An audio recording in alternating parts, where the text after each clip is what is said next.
All right, so everyone, welcome to the Teaching Choling YouTube. So tonight we'll be having the Dharma teaching, which is a topic on from shock to understanding, on what Buddhism teaches about living after loss. So before we begin, let's invite Anila to lead us in the prayers before teaching.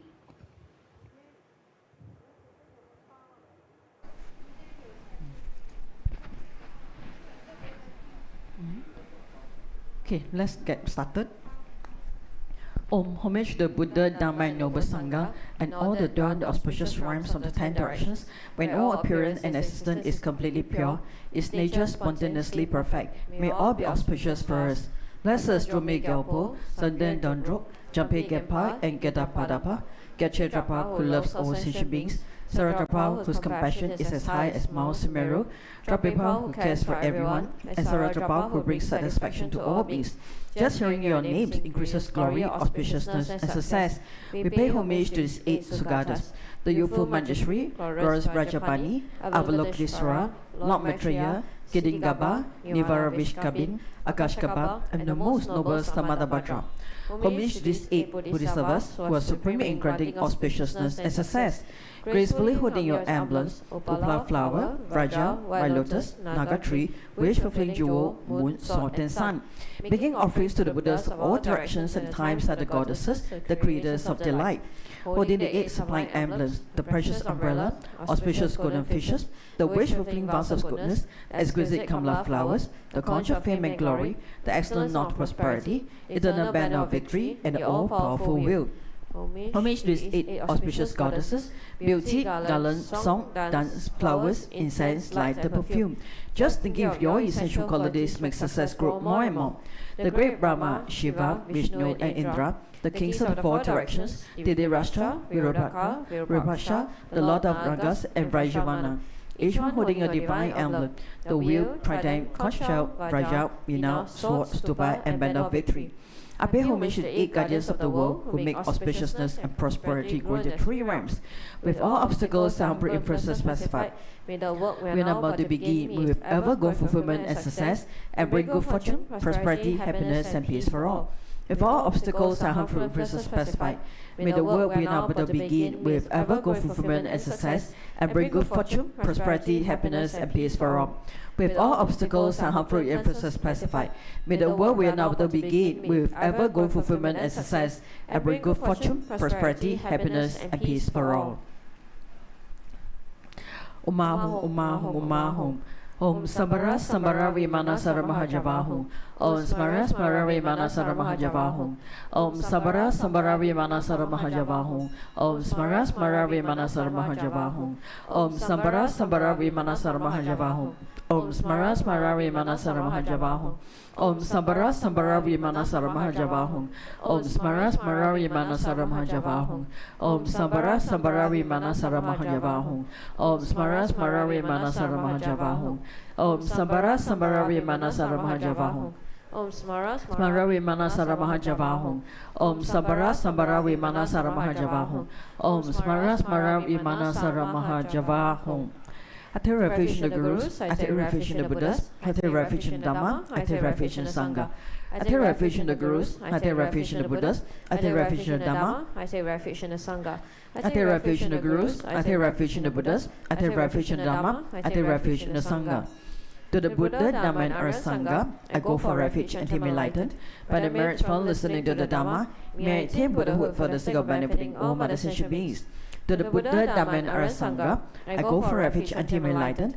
By the merits from listening to the Dhamma, may I attain Buddhahood for the sake of benefiting all other sentient beings. To the Buddha, Dhamma, and Arya Sangha, I go for refuge and be enlightened. By the merits from listening to the Dhamma, may I attain Buddhahood for the sake of benefiting all other sentient beings.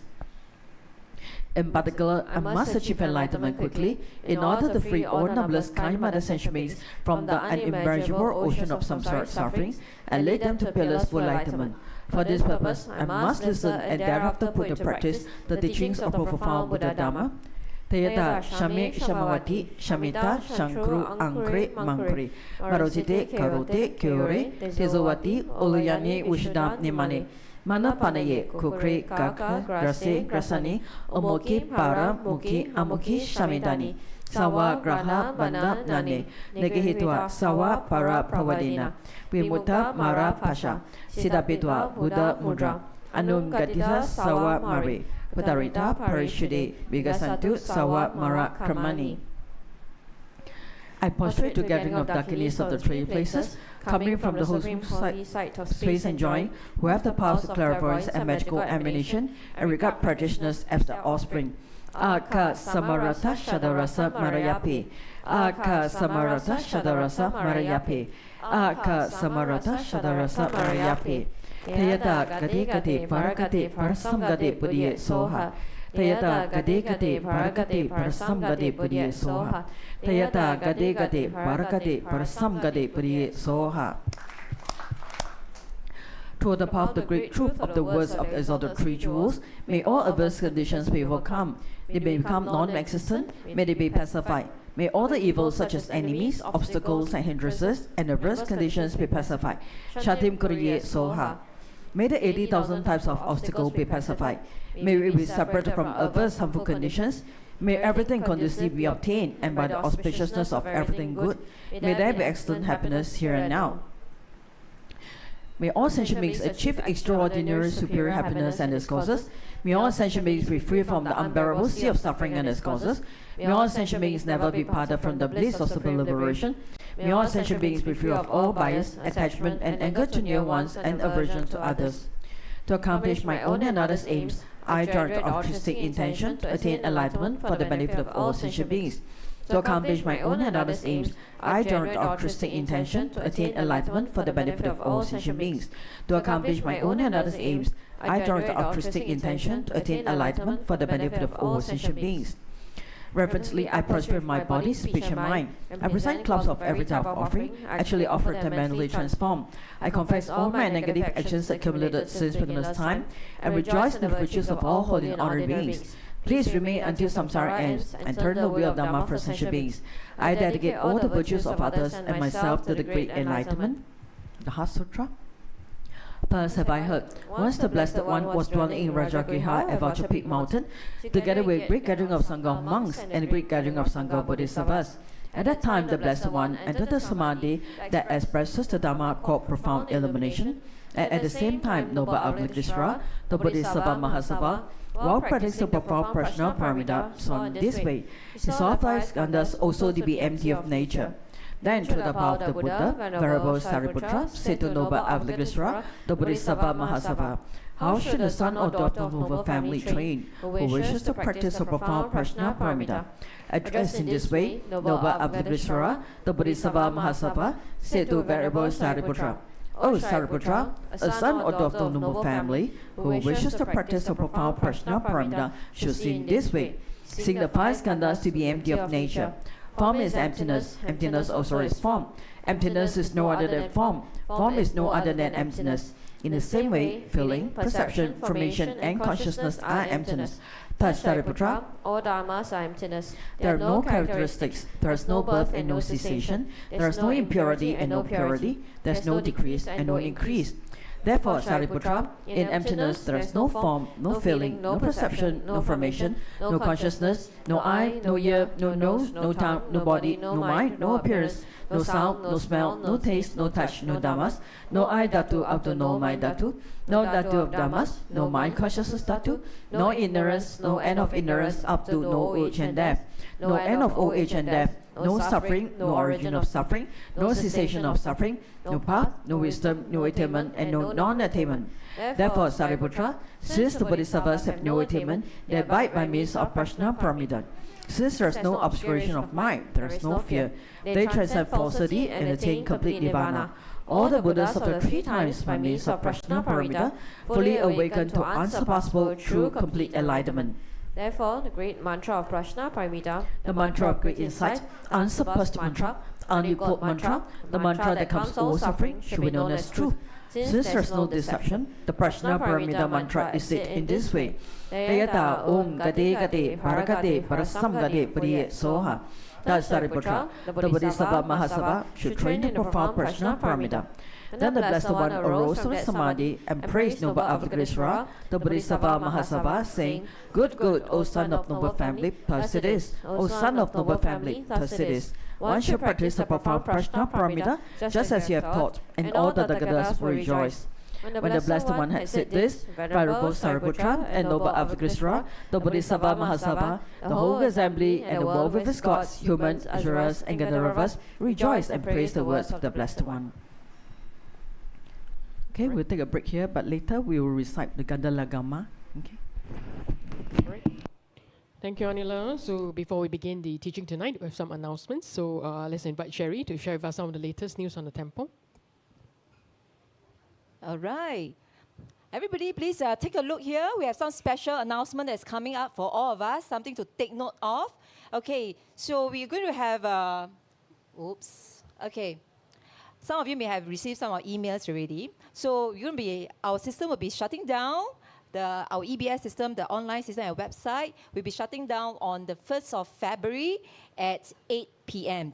Okay, so something exciting is coming up. So please do take a look and wait for this. Okay, so on the 1st of February, while the system is shut down, our website will be unavailable. So during this period from 1st of Feb to 3rd of Feb, all transactions at the temple will be manual.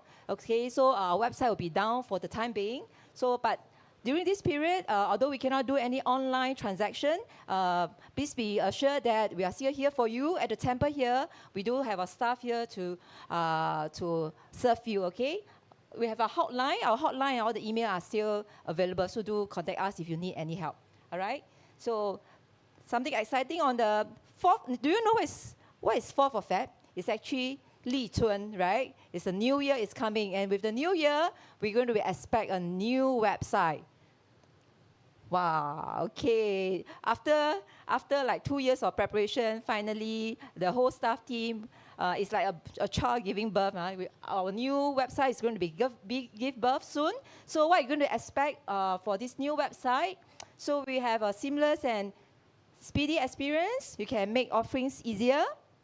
And we're going to have new photo gallery, so do expect more photographs of all the activities that we have.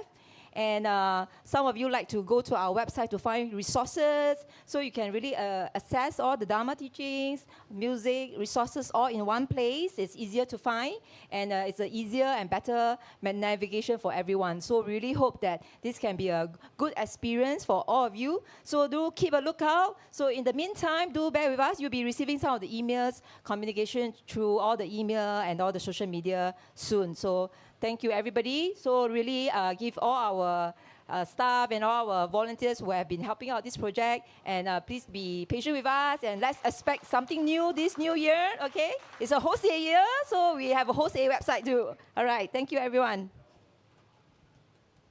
All right, thank you, Sherry. So coming up tomorrow, we'll be having the fire puja. So if you have not registered already, do sign up with our counter staff, or you can sign up tomorrow when you come at 7:30 p.m. So we'll be gathered at the main hall here as we participate in this annual obstacle clearing fire puja, which will be conducted by Rinpoche.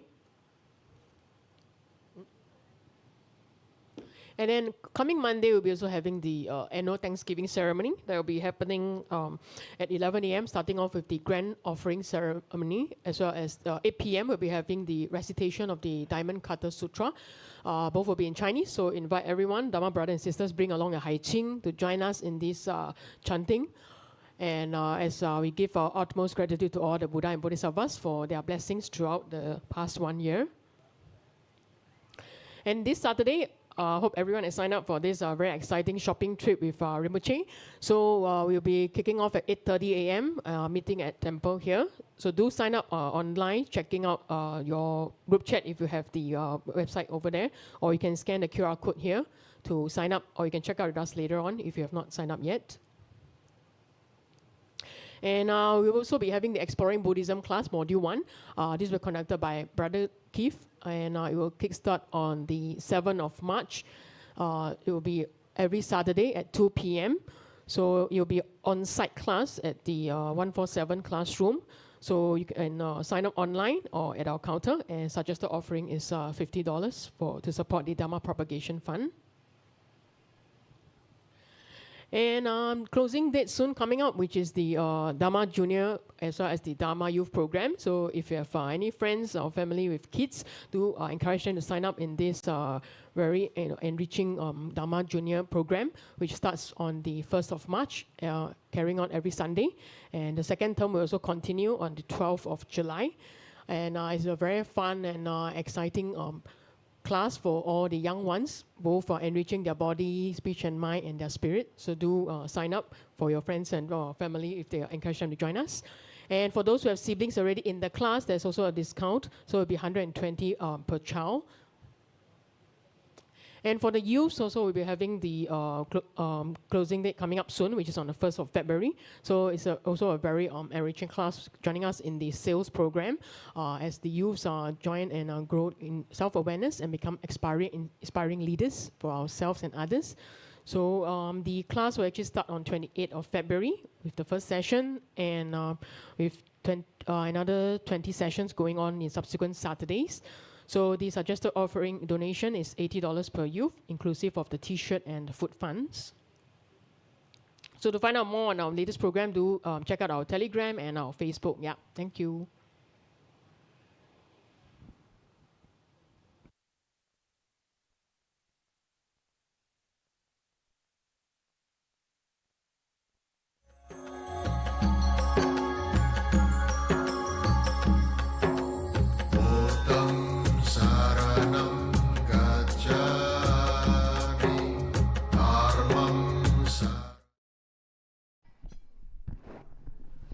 Okay, let's rise and to recite the Gandalagama. Huh? Huh?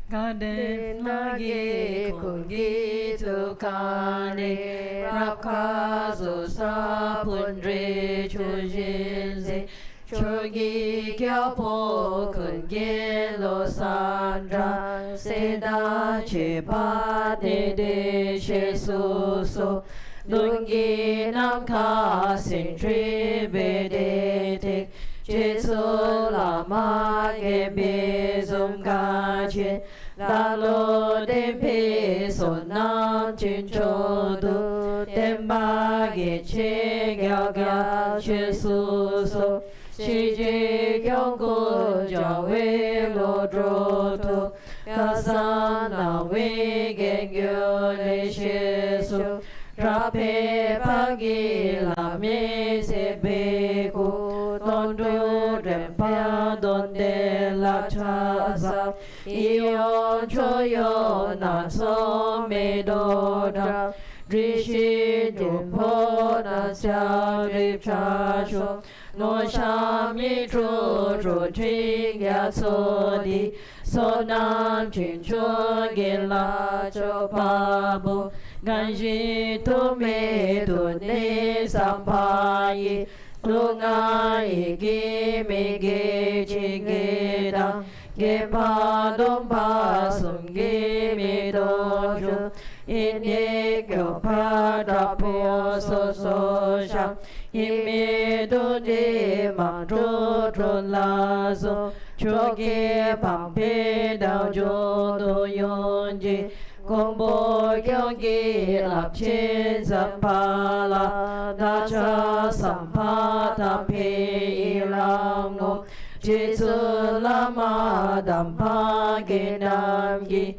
Choku kala genzi judrinji Jita same duji jimala Sabki choki jaba abduso Nagi jini sapege wadi Nana rowa kunla gampeda Gipa jesu lo sandra payi Tempe nimborindo sajesho Mimi tawe the chin chin raising Dreamy kim pe wang bo jang pe yang gan chen kim pe zong yin zong ka pa lo san tra pe shan la so wa de.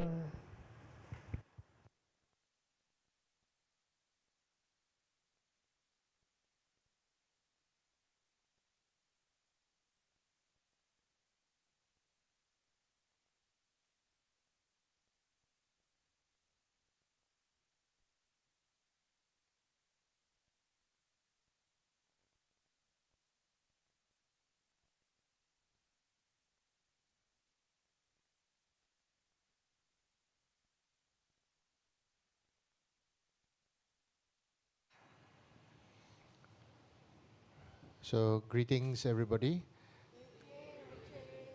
Sit up. So today I'm very happy, very honored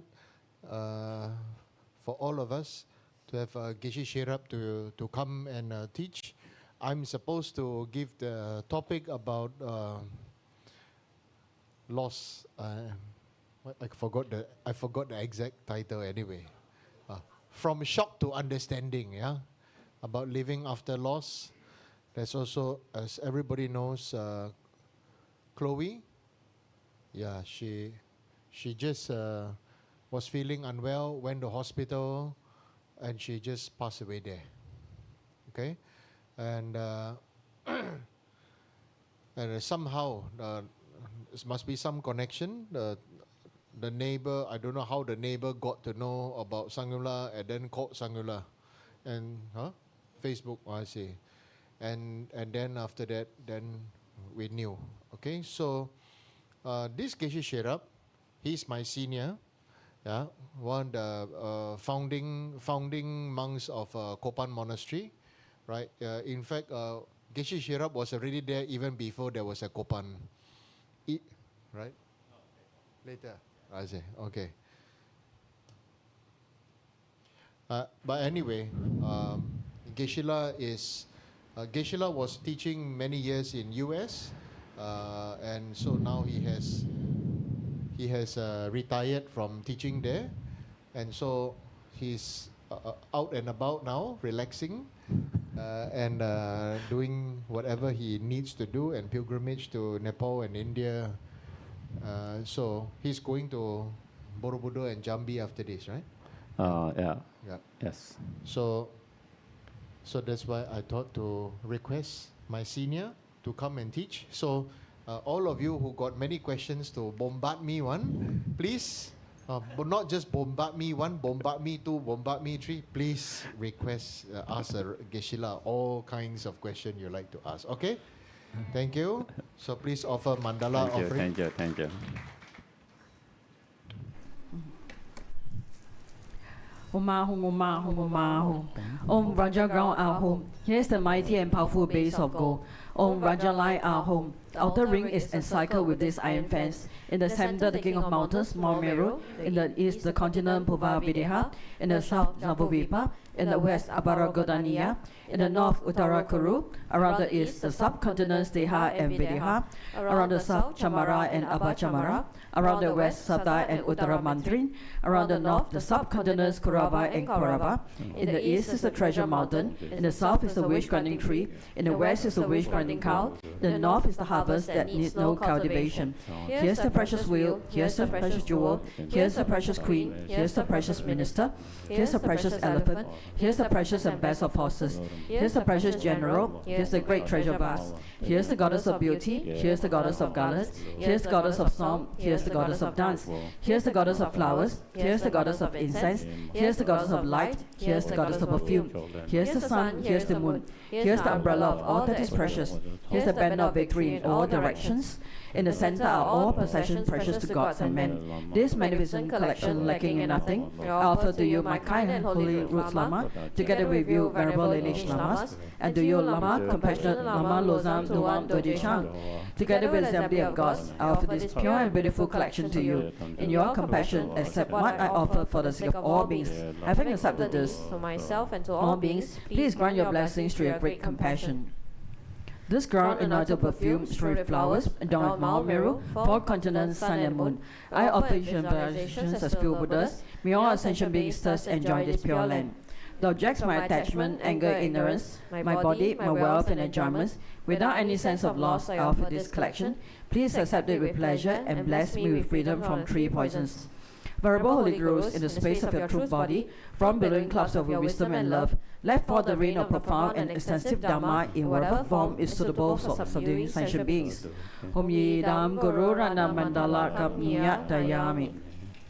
Precious Guru, please grant me all realizations of the path, from Guru devotion to the completion of the training, the unified Raja state. Please grant me blessings that my mind will become Dharma, that Dharma will become the path, that hindrances in the path may not occur, that I may cease all wrong conceptions and receive immediately the two precious Bodhisattvas. Okay, let's all greet Rinpoche, good evening, and Geshe-la, good evening. Good evening. Good evening, good evening.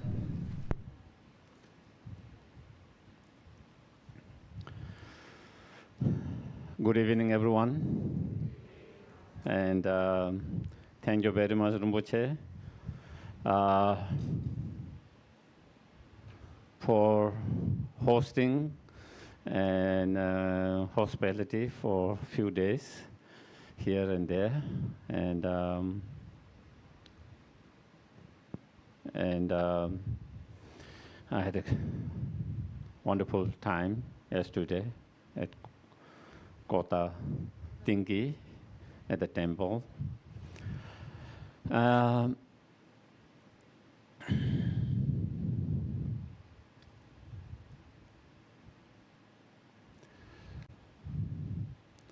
And then yesterday,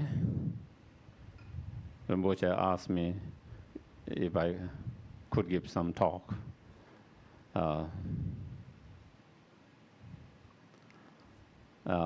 So I wasn't sure how it was and what it was going to be. But anyway, and then Rinpoche did mention about someone passing suddenly.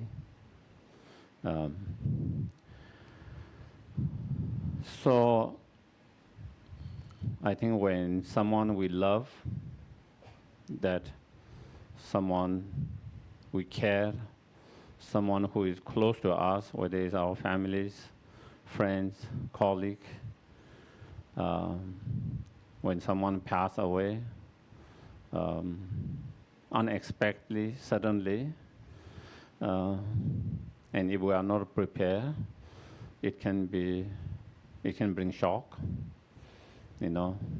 very surprise, shock, can be very devastating, shattering, overwhelming. So all those different feelings, emotion can arise.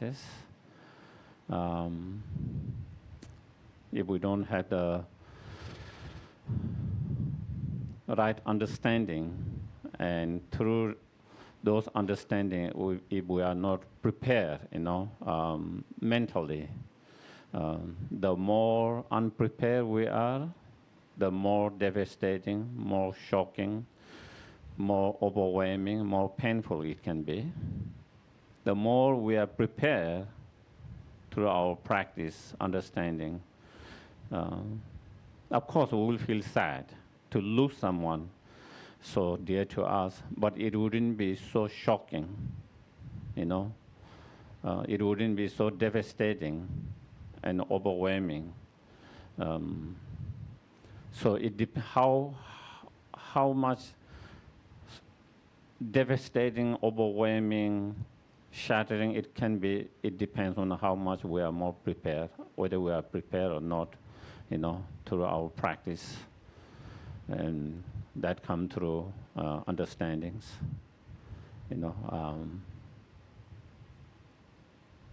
and also, the more attached we are, more attachment we have towards that being, whether it's a human being, animal, or whoever that might be, the more devastating it can be.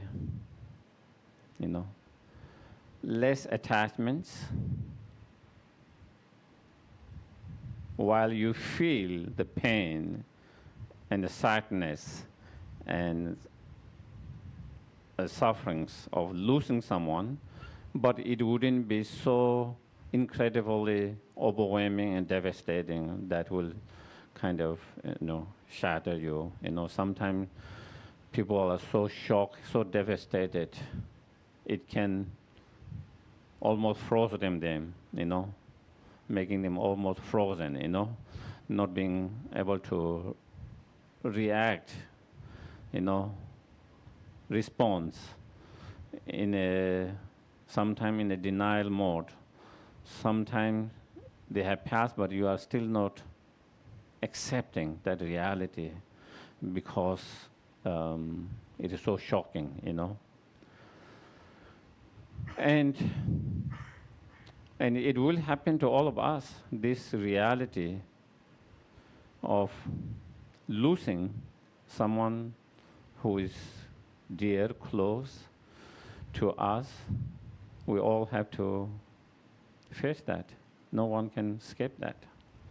That is the reality, fact, natural process of all conditioned phenomena. Any samsaric sentient beings, once they are born, they have to die. Whether you like to think about it, not talk, but that is the fact, reality that we all have to face. And therefore is much more meaningful and reasonable to actually study about them, talk about and contemplate about them, so that when we actually come, that we are more prepared to deal with that. And not only we will lose, our loved ones, we ourselves will be dying one day. It's only a matter of the time. The only thing that we don't know is when, where, how. But definitely we all have to face that reality of leaving this body and life behind. And so understanding the nature of impermanent and accepting, through that understanding, accepting can make much more peaceful, less devastating, less painful,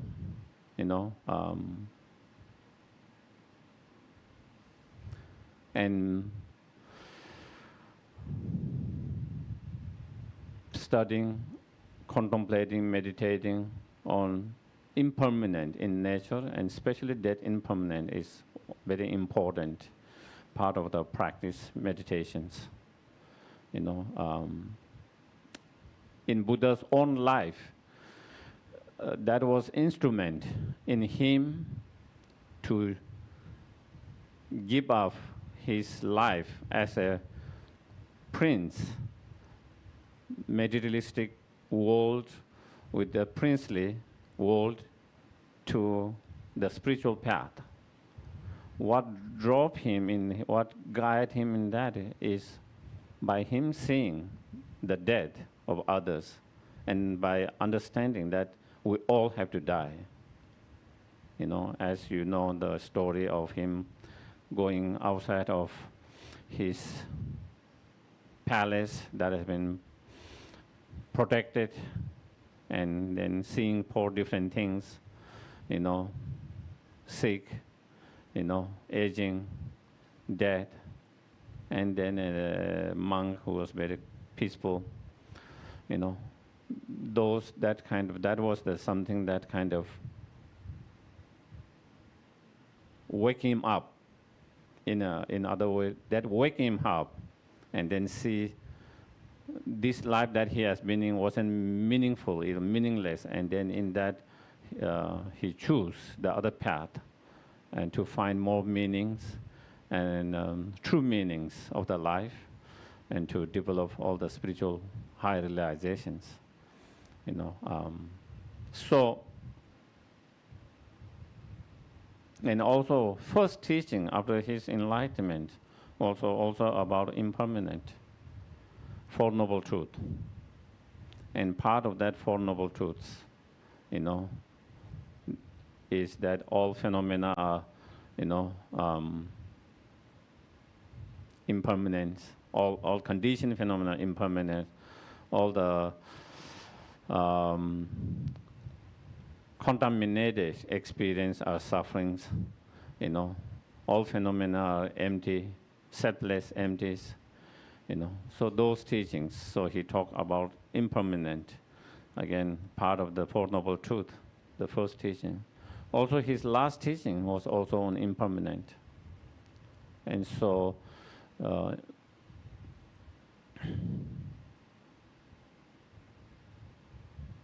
and then Buddha also mentioned Sutra. Having this realization, awareness of impermanent is like the hammer that can destroy all the afflictive emotions. And this awareness of perception is supreme among all the awareness and perceptions. And because when we have that understanding of this impermanent nature,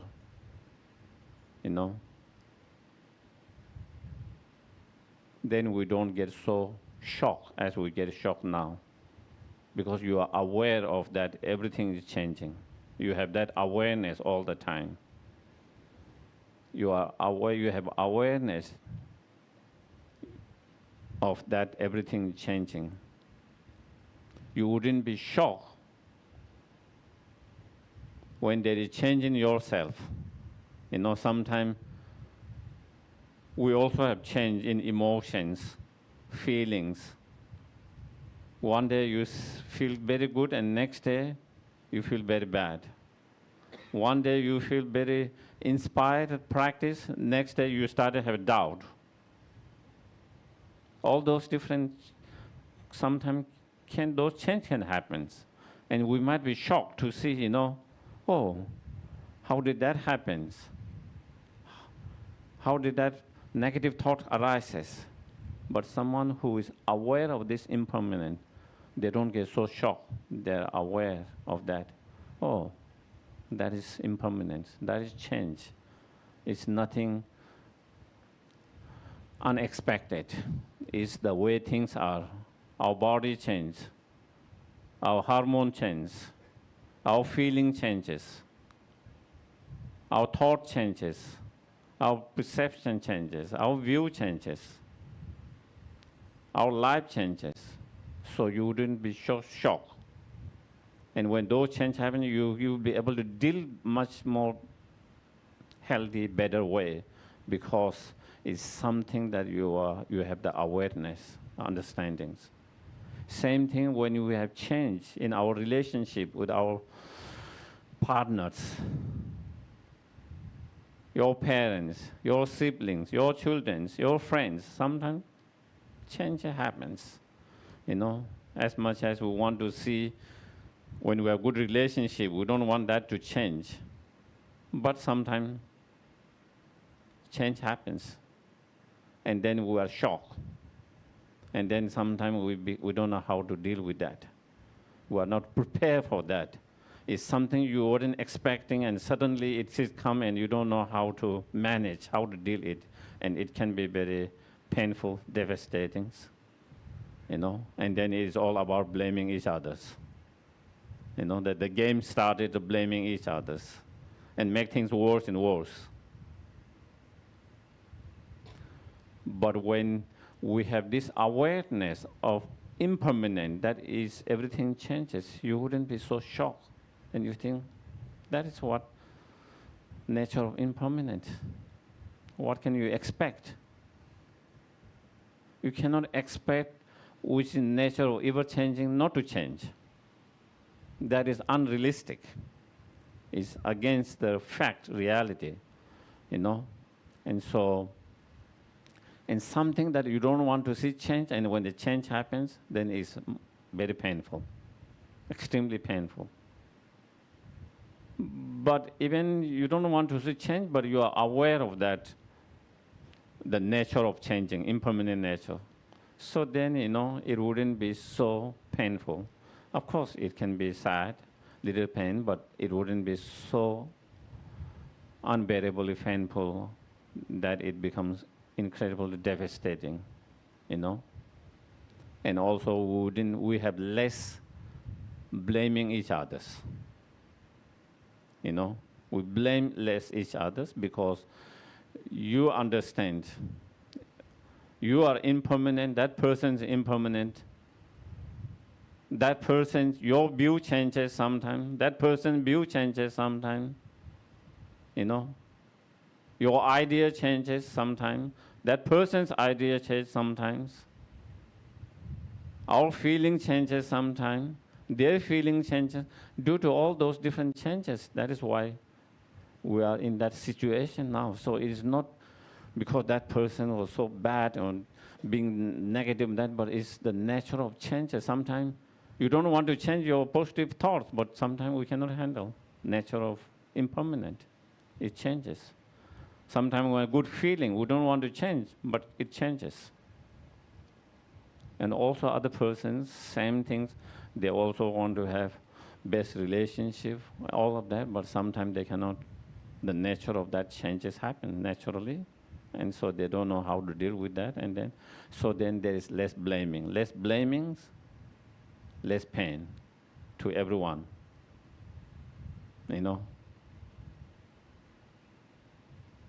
And so everyone suffer less. Everyone suffer less. You yourself suffer less. The others suffer less. And people who are around us also suffer less, because sometimes it's not just two persons. Then so many other people involved, friends, families, their own friend, family, your friend, family. Everyone suffers so much. And that is how, when we have that right understanding, the awareness, impermanence, how that can be extremely helpful, beneficial when change does, if things changes, you will know how to deal with better, more healthy, more positively, and suffer less. You suffer less, you bring less suffering to others. Otherwise, we don't know how to deal with that. We suffer so much, and then we are very upset, angry, and then we start to blame others, we start to criticize others, we try to do things that hurt them, and then we suffer, and we bring more suffering to others. Then everyone's suffer. And that is because, again, strong grasping of the permanent, unchanging. The more stronger grasping of that permanent as unchanging. So when change happens, then it becomes much more difficult to accept, more painful.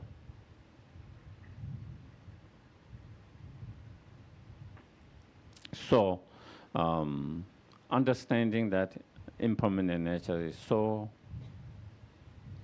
When we talk about understanding, we are not talking about just intellectual understanding, but experiential understanding, to have effect transformations. And intellectual understanding, a lot of us have. It's not so difficult. But the difficult is to have that change, that understanding experientially. At the moment, we have a big gap between here and here. Here we understand, but no understanding here. When you don't have understanding here, then there's not so much, it doesn't make so huge differences. But once you have understanding here, and then, the bridge that helps to um, you know, lead from here to here, from your head to your heart, from intellectual understanding, experiential understanding. The bridge is the meditation, the practice, contemplation practice, meditations, you know. So that is important. We have to study, have intellectual understanding, but also go beyond that intellectual understanding and to have experiential understanding through contemplation, meditation, and practice. That is key, you know. And the nature of impermanence, and especially life, you know. As Buddha said in one of the sutras, you know, he said, the king, there are 4 great fears, and, you know, even you try to hard to escape from that. Even you try to run very far away, you cannot escape it. You cannot escape by running away quickly. You cannot escape from the power, wealth, substance, medicines, mantras. And what are those? And then he talked about, you know, aging, sickness, death, and sufferings. When the death comes, you do everything. You have the best medications, best doctor, they cannot save you. When the time comes, you know, you might be the most powerful world in the countries or the world. At that time, your power cannot save you. You might be the most fastest person to run, or you have the rocket to go in the moon or Mars, and you can go very far away, but that also cannot save you from the death when it comes, you know.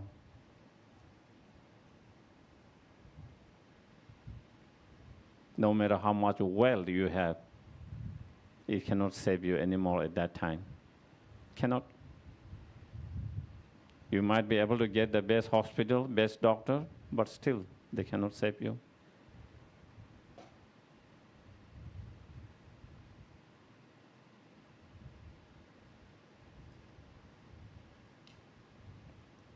So in that, and then, you know, at that time, we do all the pujas, everything still, they cannot protect, save you from death when time comes, you know. When the time comes, when the karmas run out, when the time comes, then that is it. And so in that same sutras, and so then Buddha mentioned, you know, the clay pot made by the potteries, it will disintegrate at the end. In the same way, sentient beings' life will disintegrate in the end.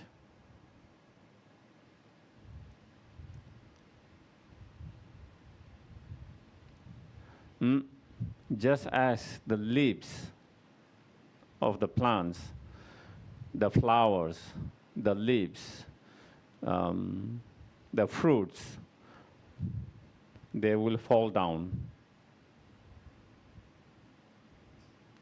In the same way, that is the nature. In the same way, the sentient being's life is in the nature of falling down, similar like that.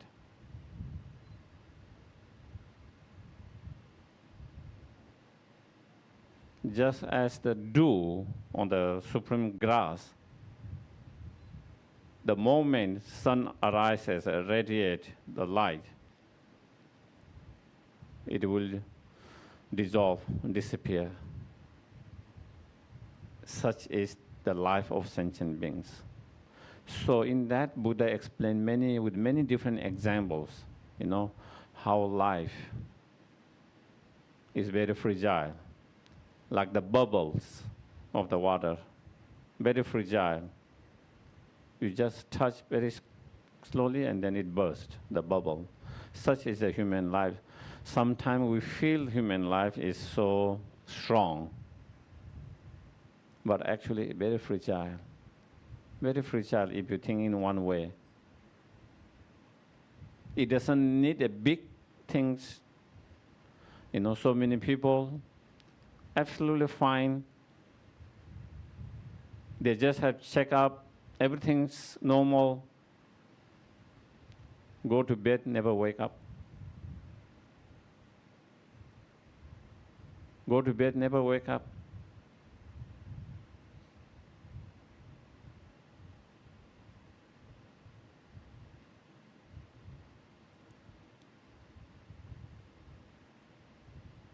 So, being healthy is no guarantee that we will live longer.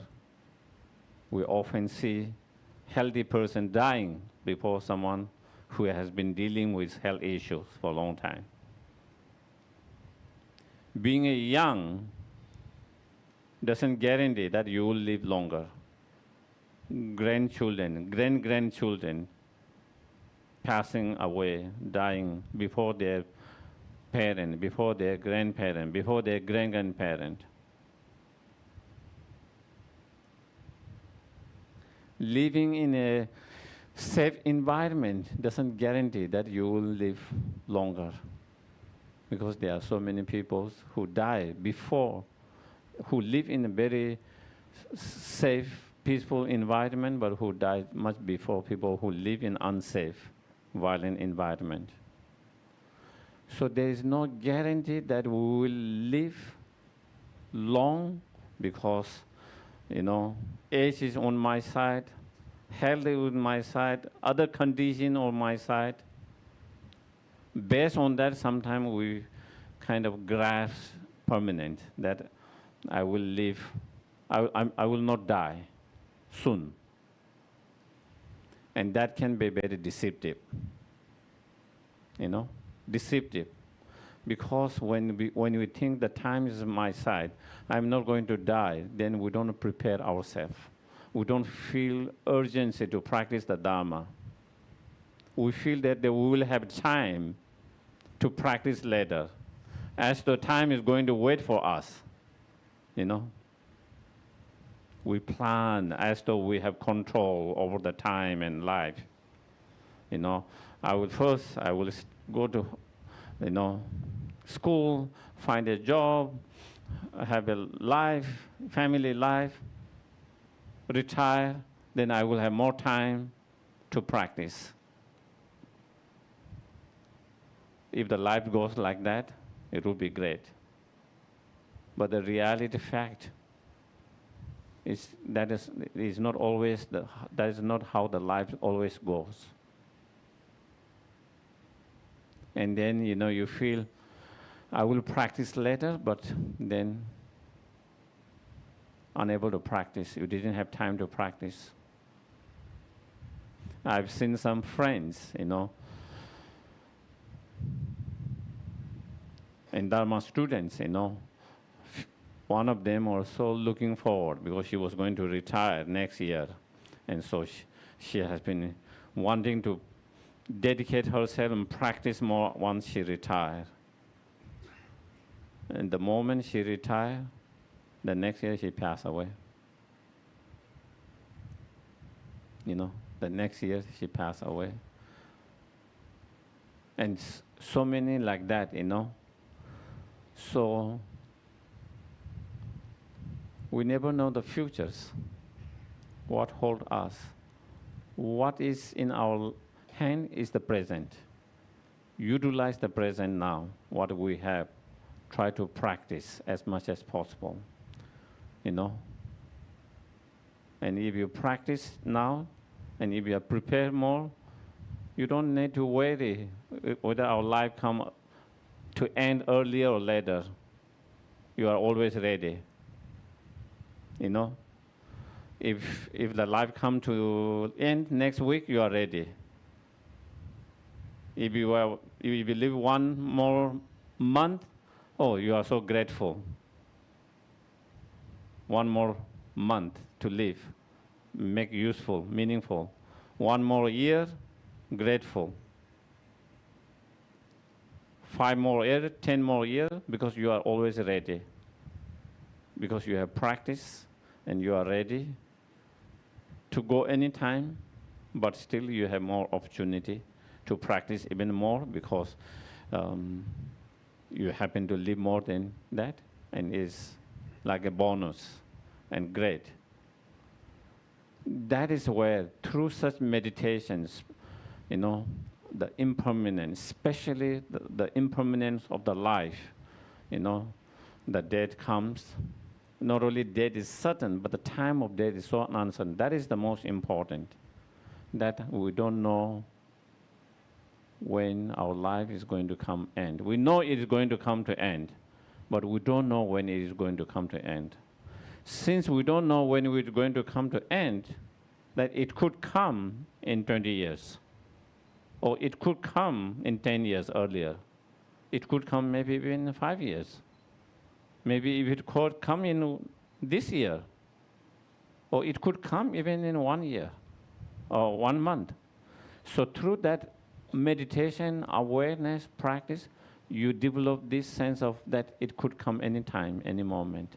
And when you have that awareness, that understanding, realization, it could come, then you feel more urgency and to put more practice now without postponing. Otherwise, we keep on postponing all the time. And then suddenly they stuck, and then we feel we are unprepared, we are not ready. But at that time, there's not much we can do. You feel you are not ready, you feel, I wish I knew I was going to die this time, so I would have prepared. But then, so we have to be prepared, mentally prepared, and that preparedness will come if we started to contemplate, meditate on that impermanence, especially the death impermanence, and particularly how the time of death is so uncertain that it could come anytime to anyone, including myself.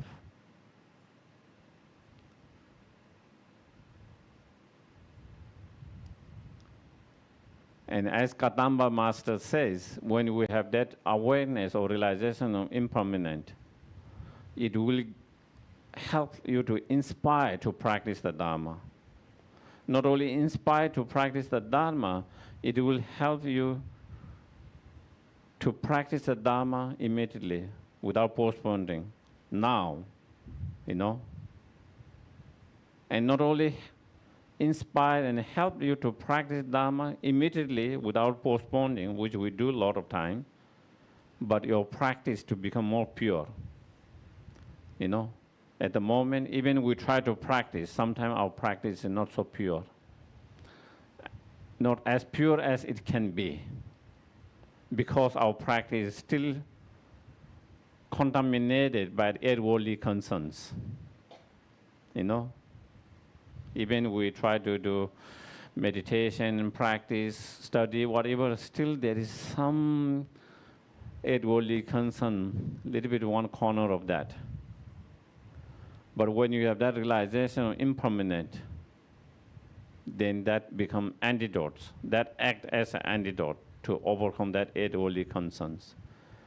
And because it acts as an antidote to 8 worldly concerns, when you enjoy 8 worldly, whatever practice you do, prayer, meditations, whatever form of practice, it becomes more pure, more strong, more effective.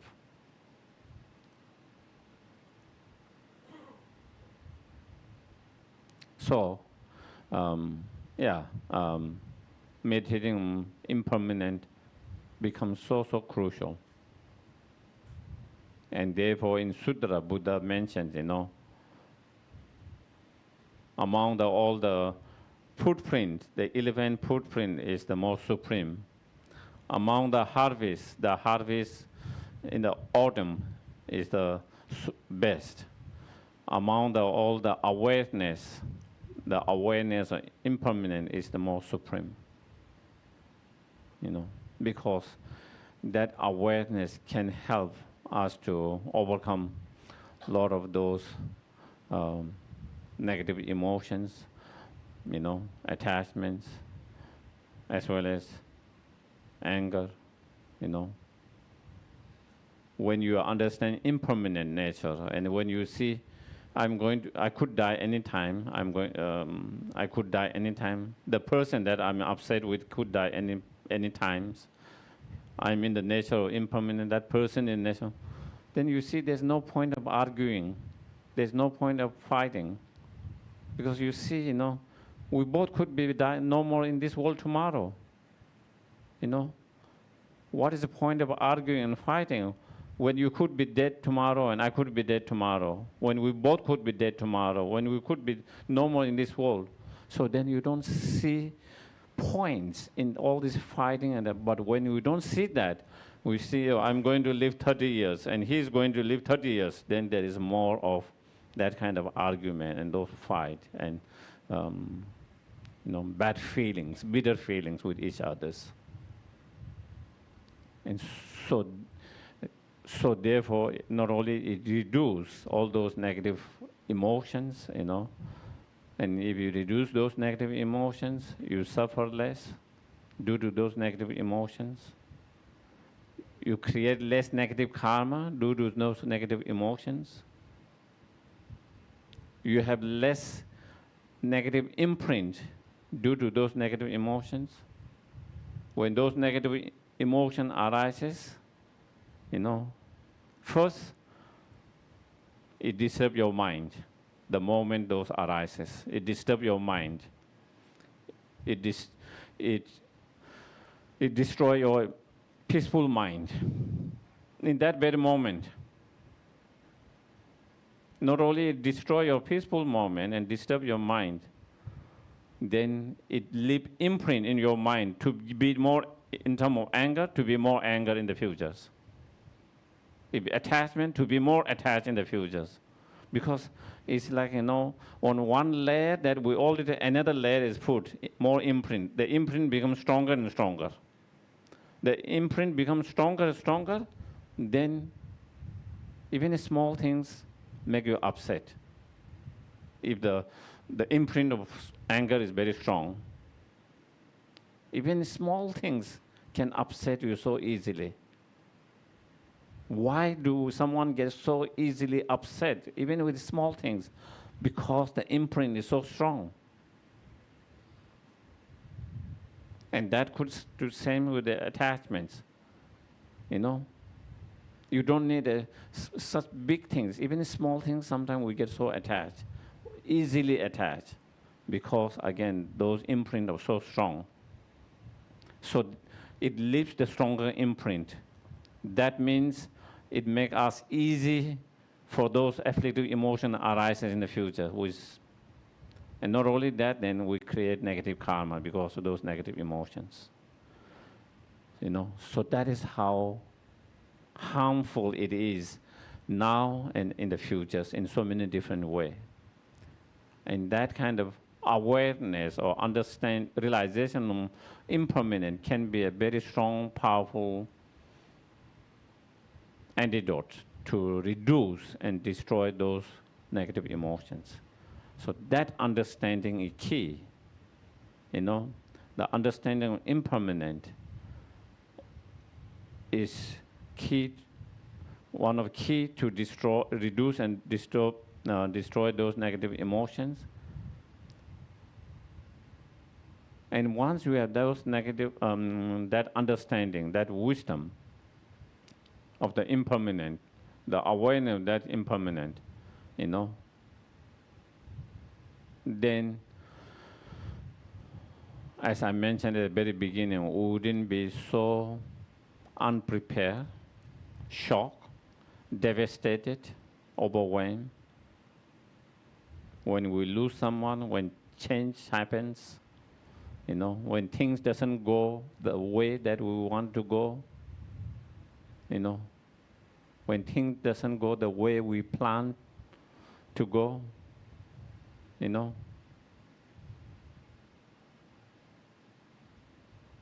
and with that,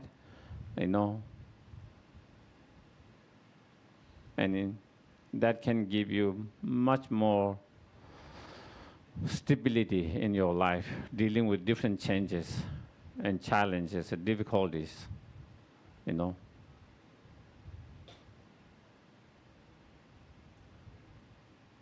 It's like in summer, when you expect the rain, you are more prepared, prepare. And if you prepare, you wouldn't soak yourself by the rains because you are prepared, whether carrying the umbrella or raincoat or whatever, that you don't have to experience the coldness from the rain. Why? Because in the summer it's going to rain, and so you are more prepared for that, to handle that.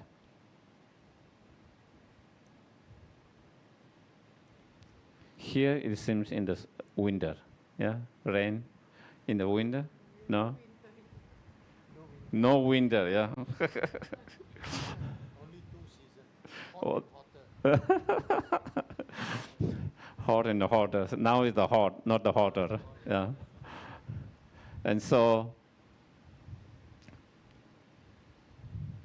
that is the key. So if you are more prepared, then you suffer.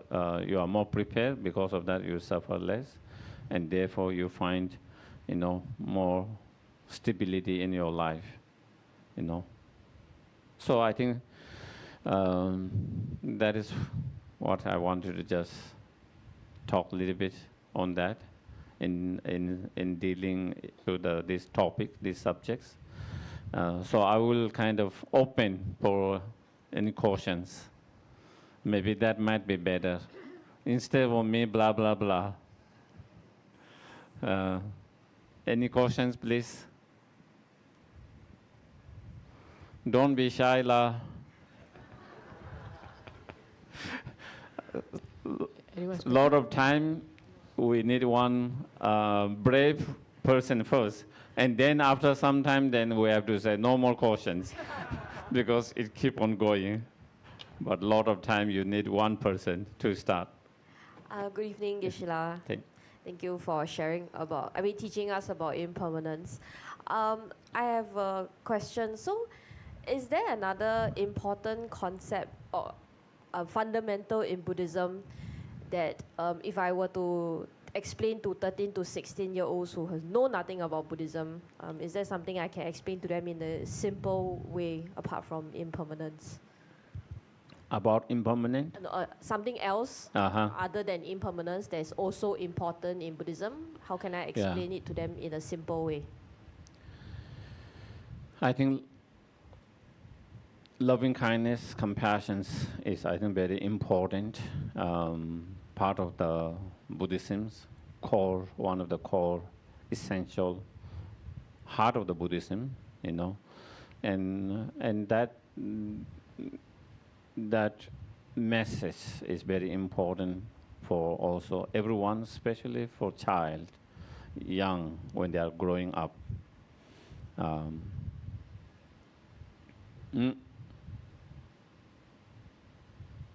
So this concept and imprint of being kind, compassion, imprinted in them from very young. So then as they grow, it becomes more natural for them. They don't have to struggle so much. Whereas someone who doesn't grow with that kind of culture and that kind of upbringing, where they are more selfish, it is all about me, my life, my happiness, and all that. When they grow up, even they want to be compassionate, is much more harder than them. They struggle much more, And so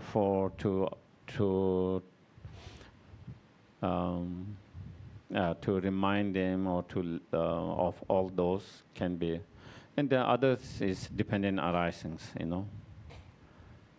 Why we need to be kind, compassion, because we all are not, isolated, independent. We all are interdependent. Our action affect others. Others' actions affect us. Our action affect the environment. The environment affect us. My attitude affect others. Others' attitude affect me.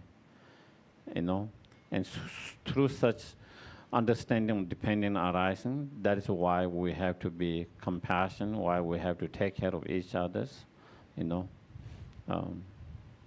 so I think those are some of the core important subject topic that we can share and bring up in the for young children. Thank you.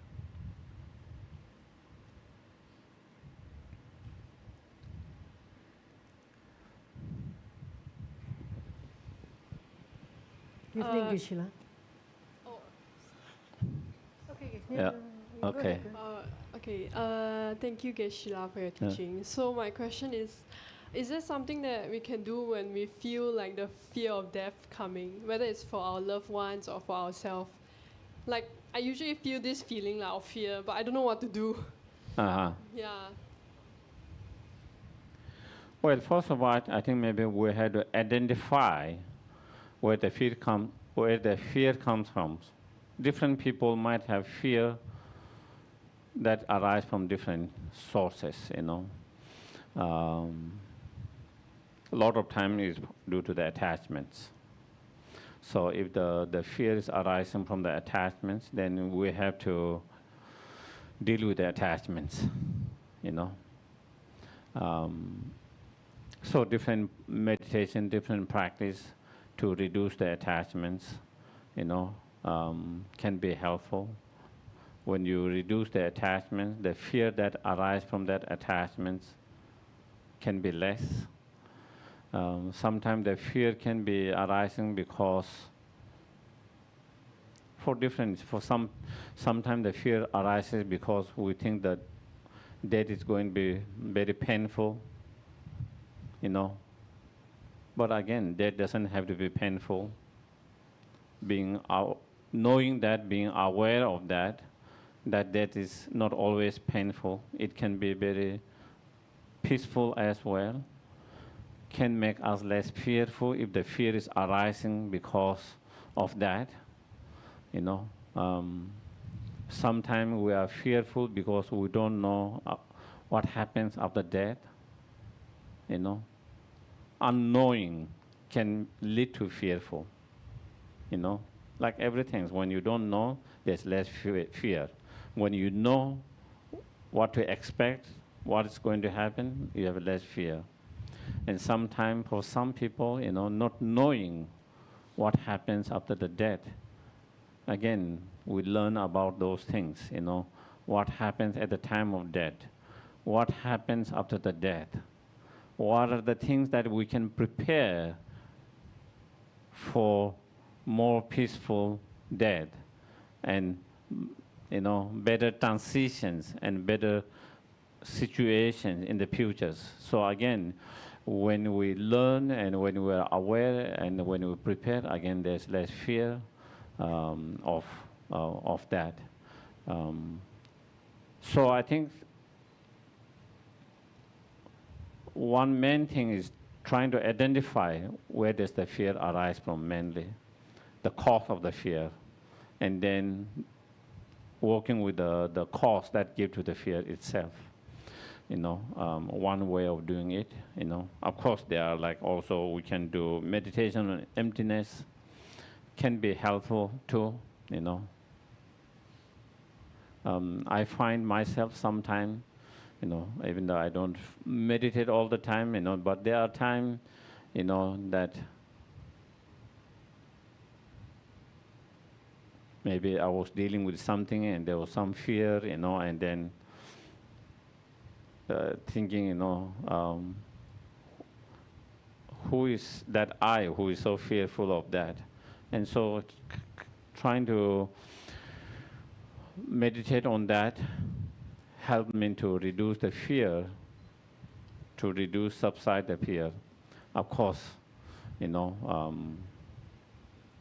that moment. So, so each time you have fear, if you can do that, it can be helpful to reduce the fear. Sometimes meditations on karma can be also helpful. One time I remember, I was flying, and I was looking from the window, and all the mountains. And I don't know, maybe I read news or I saw something about crash recently, and maybe that triggered me something, I don't know, That moment I was so fearful. One time, in one moment, a lot of fear arises. Something triggered me, and I think it could be something I just recently watched or saw news about accident, plane crash, and then, the body not being able to find because of treacherous mountain situation. Maybe that something could, even though I cannot recollect what triggered that. And then I look, and then, if there was a crash, they wouldn't be even to be able to find the body, And then the fear of dying where you are exploded, and the fire and all of that, So fear arises in that moment. And then I started somehow think about karma, and I started, is my karma to die today? Even I'm not flying, I will die. I could be just walking and I could have an accident. Someone hit me and I could die. Or I could be just living in my house, in a room, and something happens, I could die. So through that kind of reflections and having a trust and confidence in karma and just leave it to the karma, if that is what it is, there is nothing I can do about it. That kind of trust in the karma, if my karma is to die today, nothing could have done. If my karma is not die, I don't have to worry about it. It should be just fine. That helped me to overcome the fear in that moment, So different practice, different meditations can help to overcome different fears, Yeah. And sometimes, especially from Buddhist point of view, even we lose them, but we meet them in the futures. Sometimes we might be able to recognize, sometimes we might not be able to recognize, but still we are not separating permanently. If we are separating permanently, then again, that's one thing, but we will continue to meet in our journey again and again. So it is like taking a break, vacation for a few days, not permanently. Again, sometimes that can be also helpful to have that understanding. It's not completely end, but there is a continuity of the life, continuity of their life, continuity of our life, and it is only just separate for a short time, but we will continue to encounter each others and have that. For some, that can be helpful if the fear is because of that we will be being separated and that we will never, one says that as completely end. So again, I think identifying what the fear is about, where it comes, and then dealing with that can be helpful. Thank you, Geshe-la. Yeah. Good evening, Geshe-la. Yeah. Just on top of what she asked, any advice would you advise us How do we prepare for a peaceful death?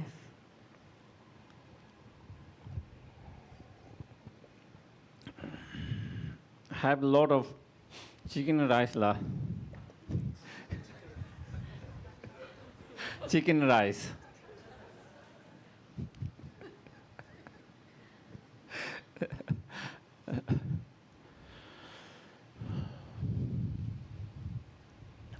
One of the things that I feel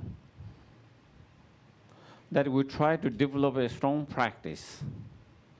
The practice can be very simple practice or more advanced practice. You know, you could have high yoga tantra practice. You could have a more kriya tantra practice. You could have lumbering topic different practice. Or you could have very simple practice, you know, refuge, for example.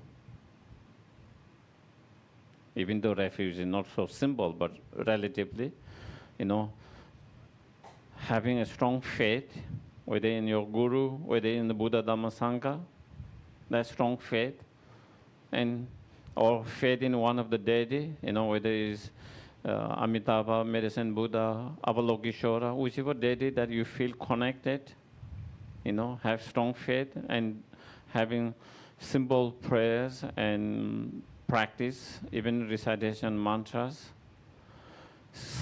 You build up some practice you are very familiar with, you know, very familiar with. I think that can be helpful at the time of death, because you have whatever that practice, very strong practice, very strong familiar practice. So because of familiarity and strong, even when you are not feeling so well and weak, you can still do the practice because you don't have to put much effort. You don't have to put much effort because it's quite easy and natural for you because it's something you are so familiar with. So if it doesn't fit a lot of effort, even when you are weak physically and mentally, you can still do that practice, you know. And if you have some strong practice, then, you know, that practice can help you to have less fear because of confidence in your practice. Because of your practice and faith and confidence in that practice give you strength, courage, and confidence. And because of that, then you have less fearful about what might happen futures.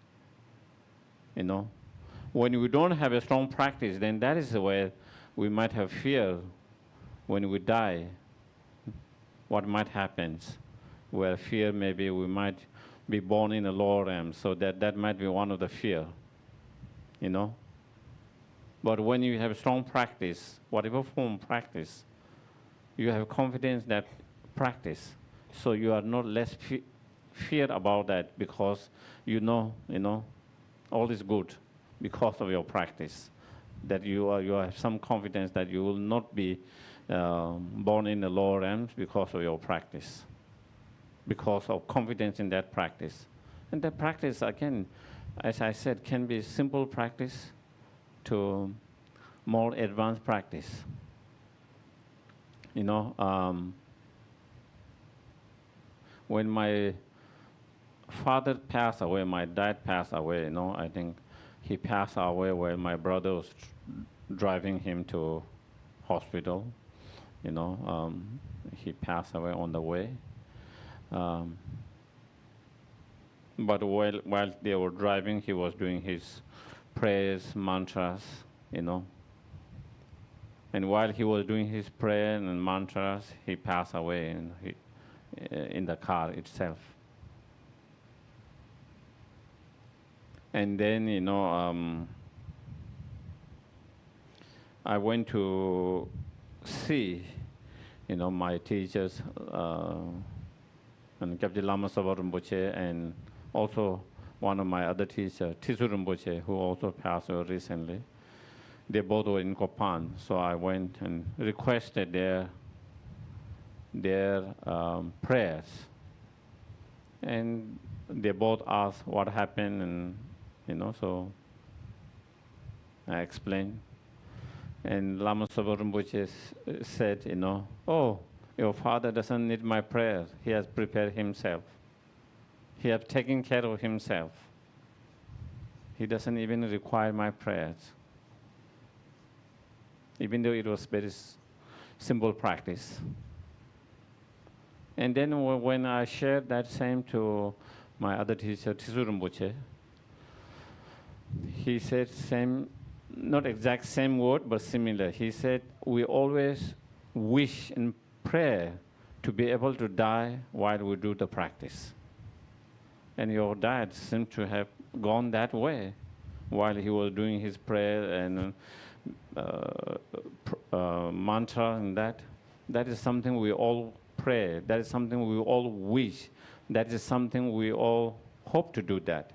And so there's no need to worry at all, And so that is someone when you have, so then you don't have to worry about your futures, when you are able to die in that, for example. And he was able to do because that was practice he did every day. Every day, at least his last 50, 60 years. Every day, prayer, reciting mantras, all the time. And because of that, even though he might not be meditating on highest yoga tantras practice, or even bodhicitta emptiness, but he has that strong practice, the faith, and with that strong faith, the mantras, the prayers, and that was also very comforting for all of us, the children and all family left behind. Not only it was great for my fathers, but it was also great for all the families who are left behind. It was comforting, that he passed away peacefully in that way, and also that he had prepared himself in that way, and that he was in a good, better conditions, And so I think a lot of time I say that try to build up one practice. Of course, we do different practices, but at least you have one practice that you are very strong, familiar with. So that because of that strong, familiar practice that you can do easily without so much effort. That is what I think. Yeah. Yes, please. This is a two-part question. So, number one, what is the fastest path to Buddhahood? The second question is, there are so many Buddhas out. I mean, there's only a handful of Buddhas that is known to us, but there are so many Buddhists. So what is the reason?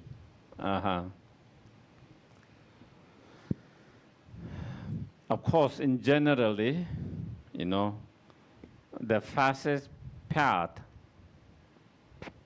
is the highest yoga tantra. But for that to become a fastest path, you need to have a strong foundations of the Lamrim, the sutras. If you don't have strong foundation of that, it doesn't become fastest path, it becomes the longest path. It could become the longest path. But if you have a very strong foundation, then that can be one. But there is a story that Lama Atisha, asked Tara. Tara was Atisha's main daddy, and he has direct access, And he asked, what is the quickest way to achieve enlightenment? The answer he got was, practice the bodhicitta. That's the quickest way to achieve the enlightenment, the bodhicitta. To achieve enlightenment quickly, you need to create incredible amount of merit and purify. Bodhicitta mind is the most powerful, one of the most powerful way to purify, as Shantideva explained. and the Katama master is the one of the most powerful to accumulate merit, very strong merit each moment of the Bodhisattva mind, and also to purify. As Katama masters, if you want to purify, practice Bodhisattva. If you want to accumulate merit, practice Bodhisattva. That is. So Bodhisattva is the key to achieve enlightenment quickest way. In terms of the second question, many deities, yes, there are so many deities.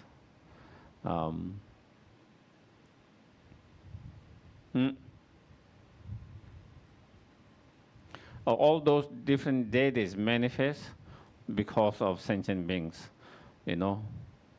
Each sentient beings have different interests, predispositions.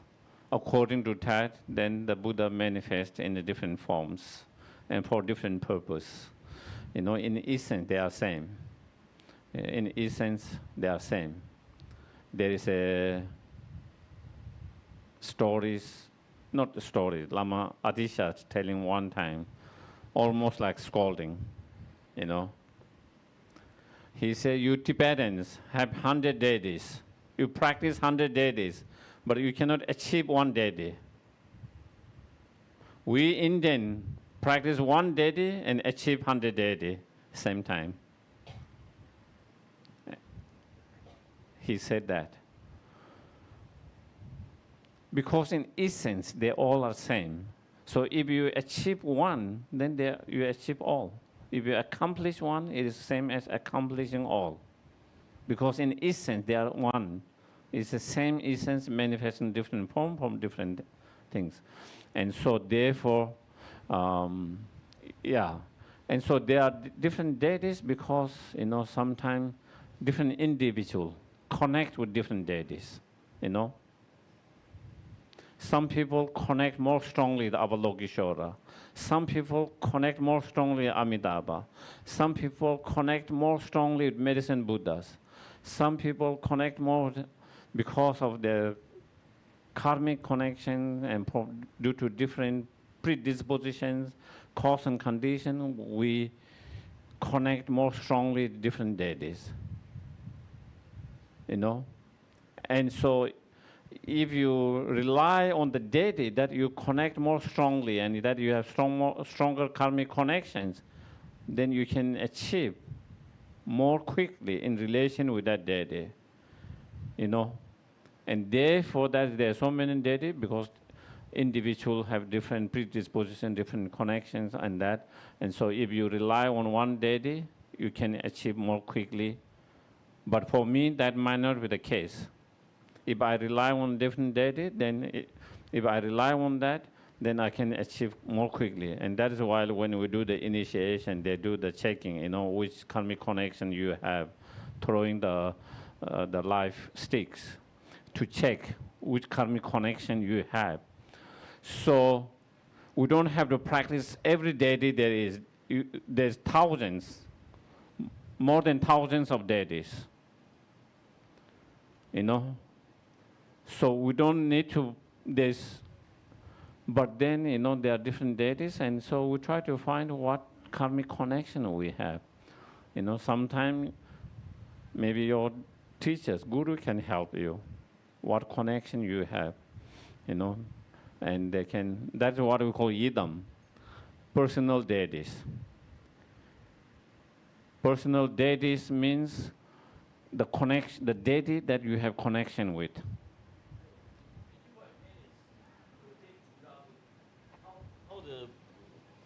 What I meant was, why is it that a lot of the Buddhists couldn't attain Buddhahood? Oh, okay. So my view is that the vow is not big enough. If the vow is very big to save sentient beings, I think they can attain that, yeah. Okay.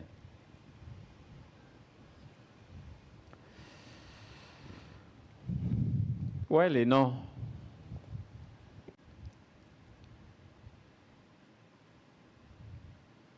today, because our bodhisattva is not strong, Most, we don't have bodhicitta. Even if we have bodhicitta, it's not strong. We don't have wisdom realizing emptiness.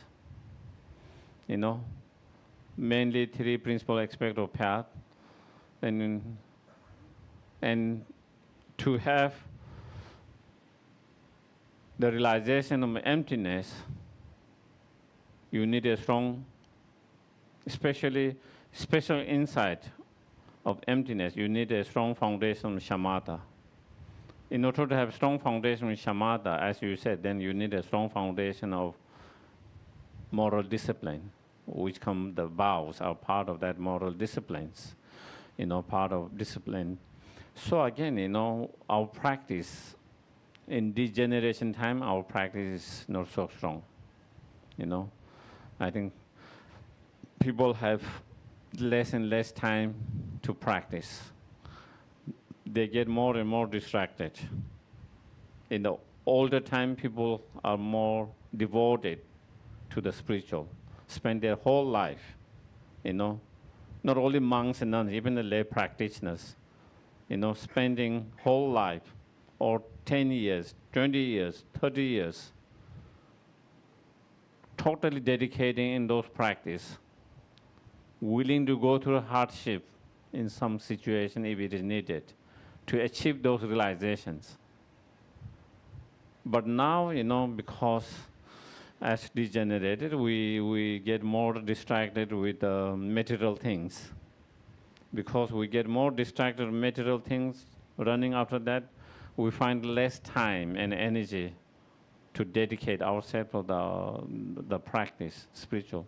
And so if that happens, then of course it becomes more and more difficult, less and less people achieving enlightenment, less and less people having realizations, Yeah. Yes, please.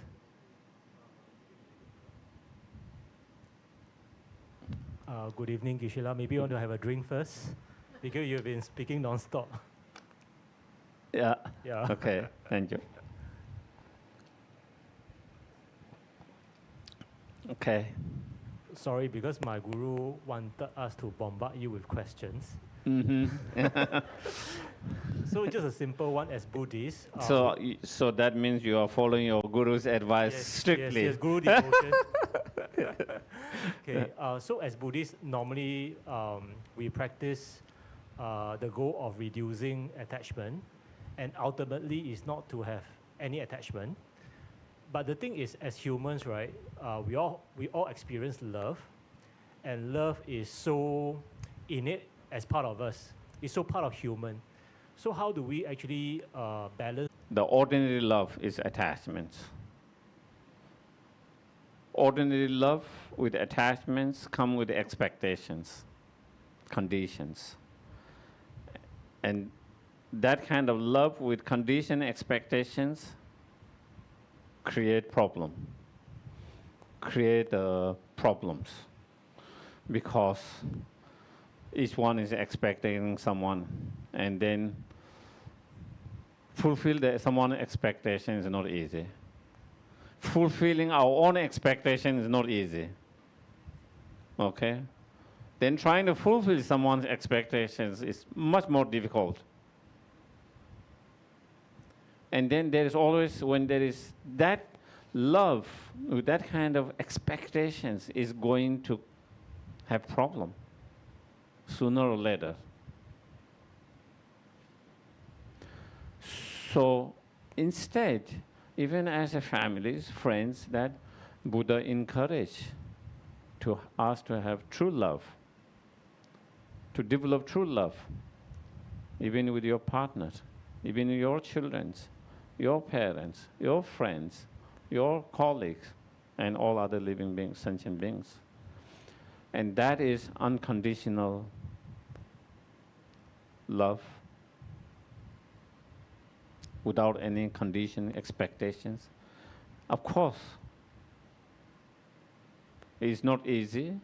It doesn't come naturally for most people unless someone has already practiced in the past, So it requires a lot of effort. But once we are able to develop such love through training like that, then, you know, your relationship with such love, it will be very stable. Very stable, you know. Less problem, less conflict, because there is less expectations, you know, or no expectations, and also no jealousy. And all, when there is no jealousy, no expectation, then, you know, definitely, you know, there's less pressure to each other, and so that relationship can be very, very powerful, pure state. So we try to transform that conditional love into unconditional love. That's how we try to, you know,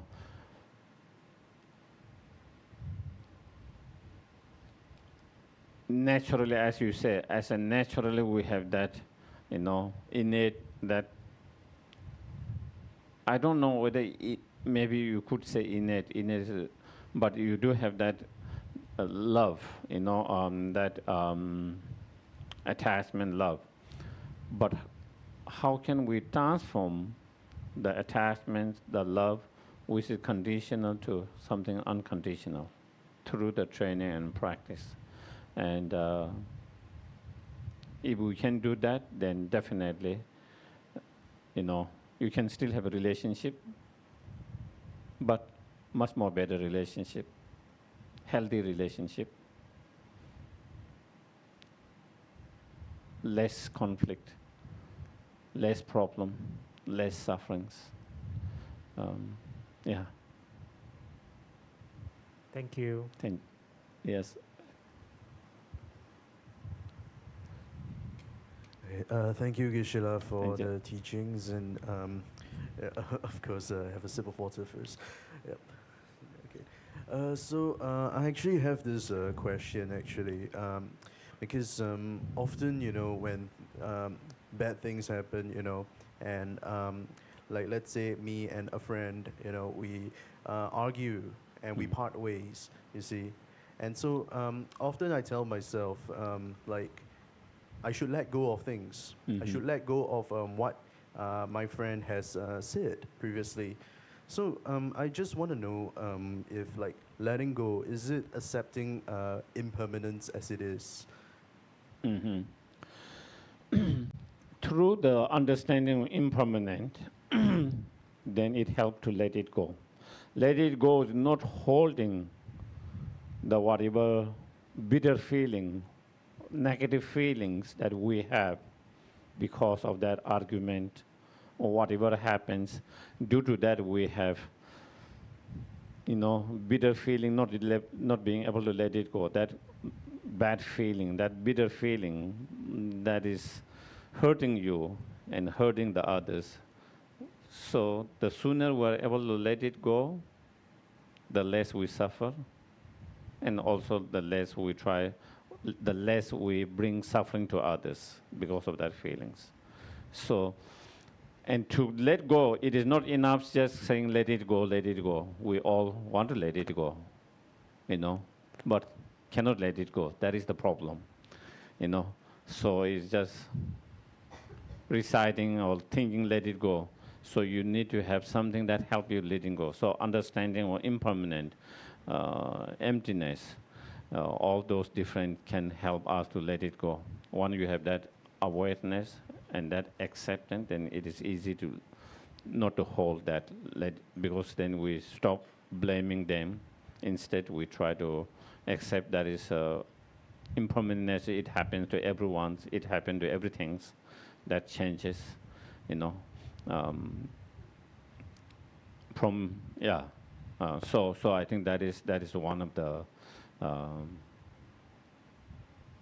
the understanding of impermanent can help us to let it go.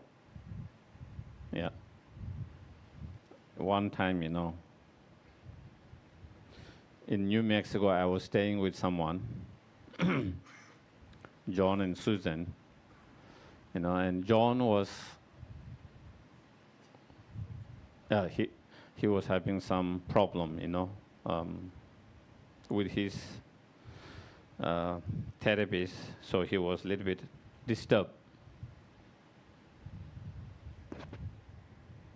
So he asked me if there is a mantra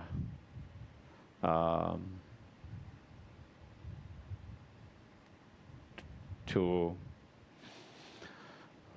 let go of his bad feeling, bitter feeling of upset,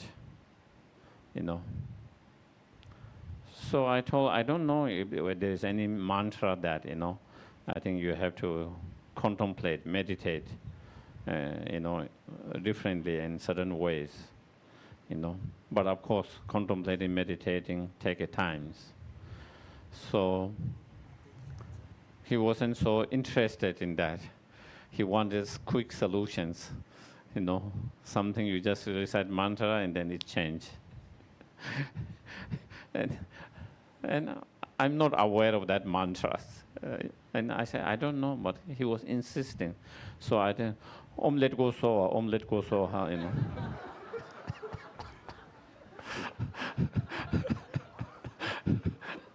First he didn't get it, First he thought it was real mantra, But his wife got it, I got it, and we were laughing. So then he got even more upset. Then he got even more upset, So when you ask that question, let it go, it reminds me of that instant. Okay? So, shall we, there's questions? Yeah, please. Good evening, Kishila. So I'm asking on behalf of some of the audience because they're a bit shy to speak out. So one of the questions is how to educate the new generations to have love and care in the context that today they are not given the ground to cultivate kindness and compassion. So the background is this young child is growing up in a single child family, so he doesn't have any siblings. So would you have any advice for them?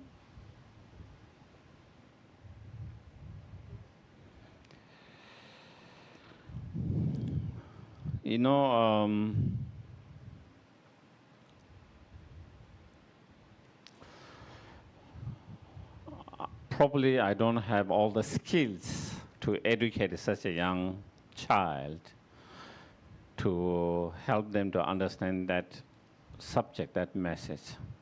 Maybe some other people have more skills. It is especially teachers who have those skills with dealing with that.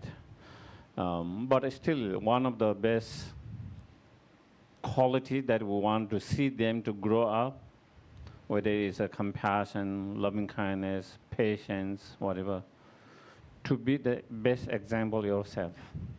A lot of times children learn by observe. Whether they are able to speak, not speak, they observe. They see what is going on. And if you see sometimes the parents fighting each other, not treating it with compassion, they can see it. So then you see you have to be compassionate, it doesn't sink in their mind. Why are you telling me to be compassionate when you are not treating your wife, your husband with compassion?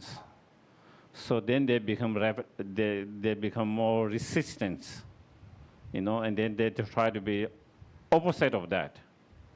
Rebel attitude comes, So of course, why we try to educate them with words, explanations, all of that, through different skills. But I think the best, and that is not only children, also adults as well, If we want to help our family members, friends, to inspire them to practice Dharma, you inspire them through your examples. Through practice, when they see there is positive change in you, you don't have to say you go there and practice. They will want to know. Because they see positive change in you. They want to know, oh, because you practice, now I also want to have that positive change. I also want to change. So therefore, I'm interested in learning, studying. That will naturally inspire them. That's how you know. But we don't change, we become more even worse, and then we tell, oh, you have to practice, you have to go to this. Then they have more resistance, What is the point of going there, Or what is the point of studying, practicing, or going to temple, or prayer, all of that, if you are so sad, bad person, or if you are not so kind, or all of different. So I think the best that we can help is treating the child, treating your partner or others, friends, siblings with more kind of compassion, where they can observe, where they can feel it, and then they can inspire them. So it ingrained them in them, that qualities through such. Yeah. Thank you, Gishila. Thank you. Yeah, hi Yes, Gishila. yeah. So I have a question, Yes. which I've been thinking about for some time. So what is merits, and what is accumulation of merits? Uh-huh. Like someone offer a flower or a lamb, they say it's like, oh, you offer flower, then it's beauty. If it's lamb, then then you accumulate merit of wisdom. So how does that connect?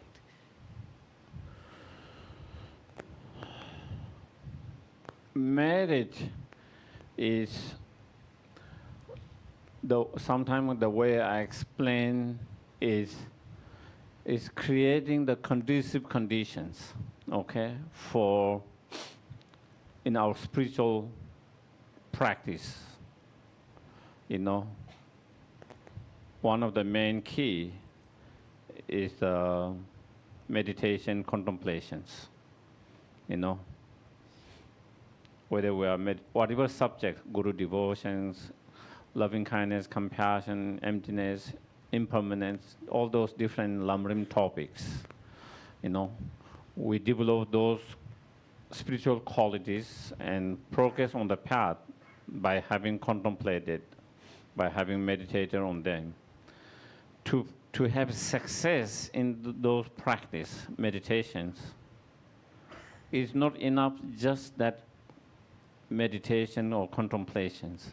You also need other supporting factors.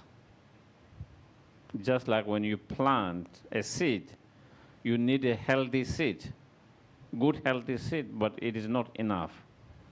You need other supporting factors, such as good soil, moisture, waters, and other conditions, maybe the heat and all this.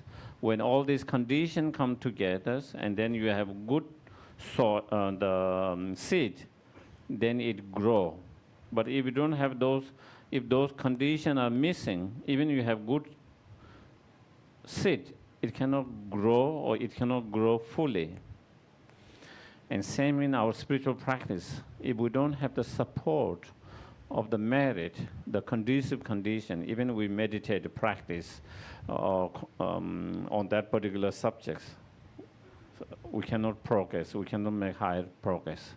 So that is supporting factors. And that is same also in our life, in different different field in the life.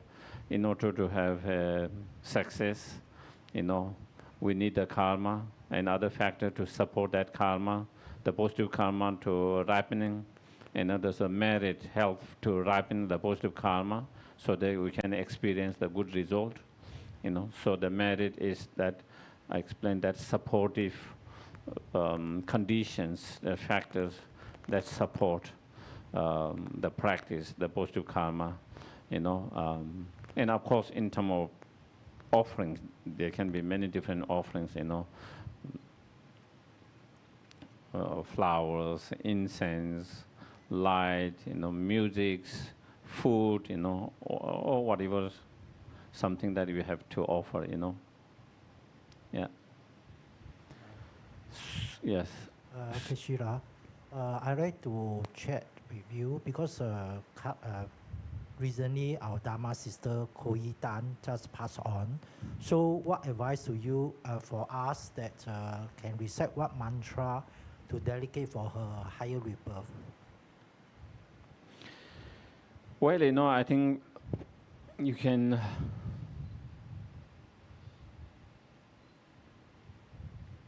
according to different teachers, different monasteries, they emphasize on particular different practices. In Gumentan College, they will do the recitation of the root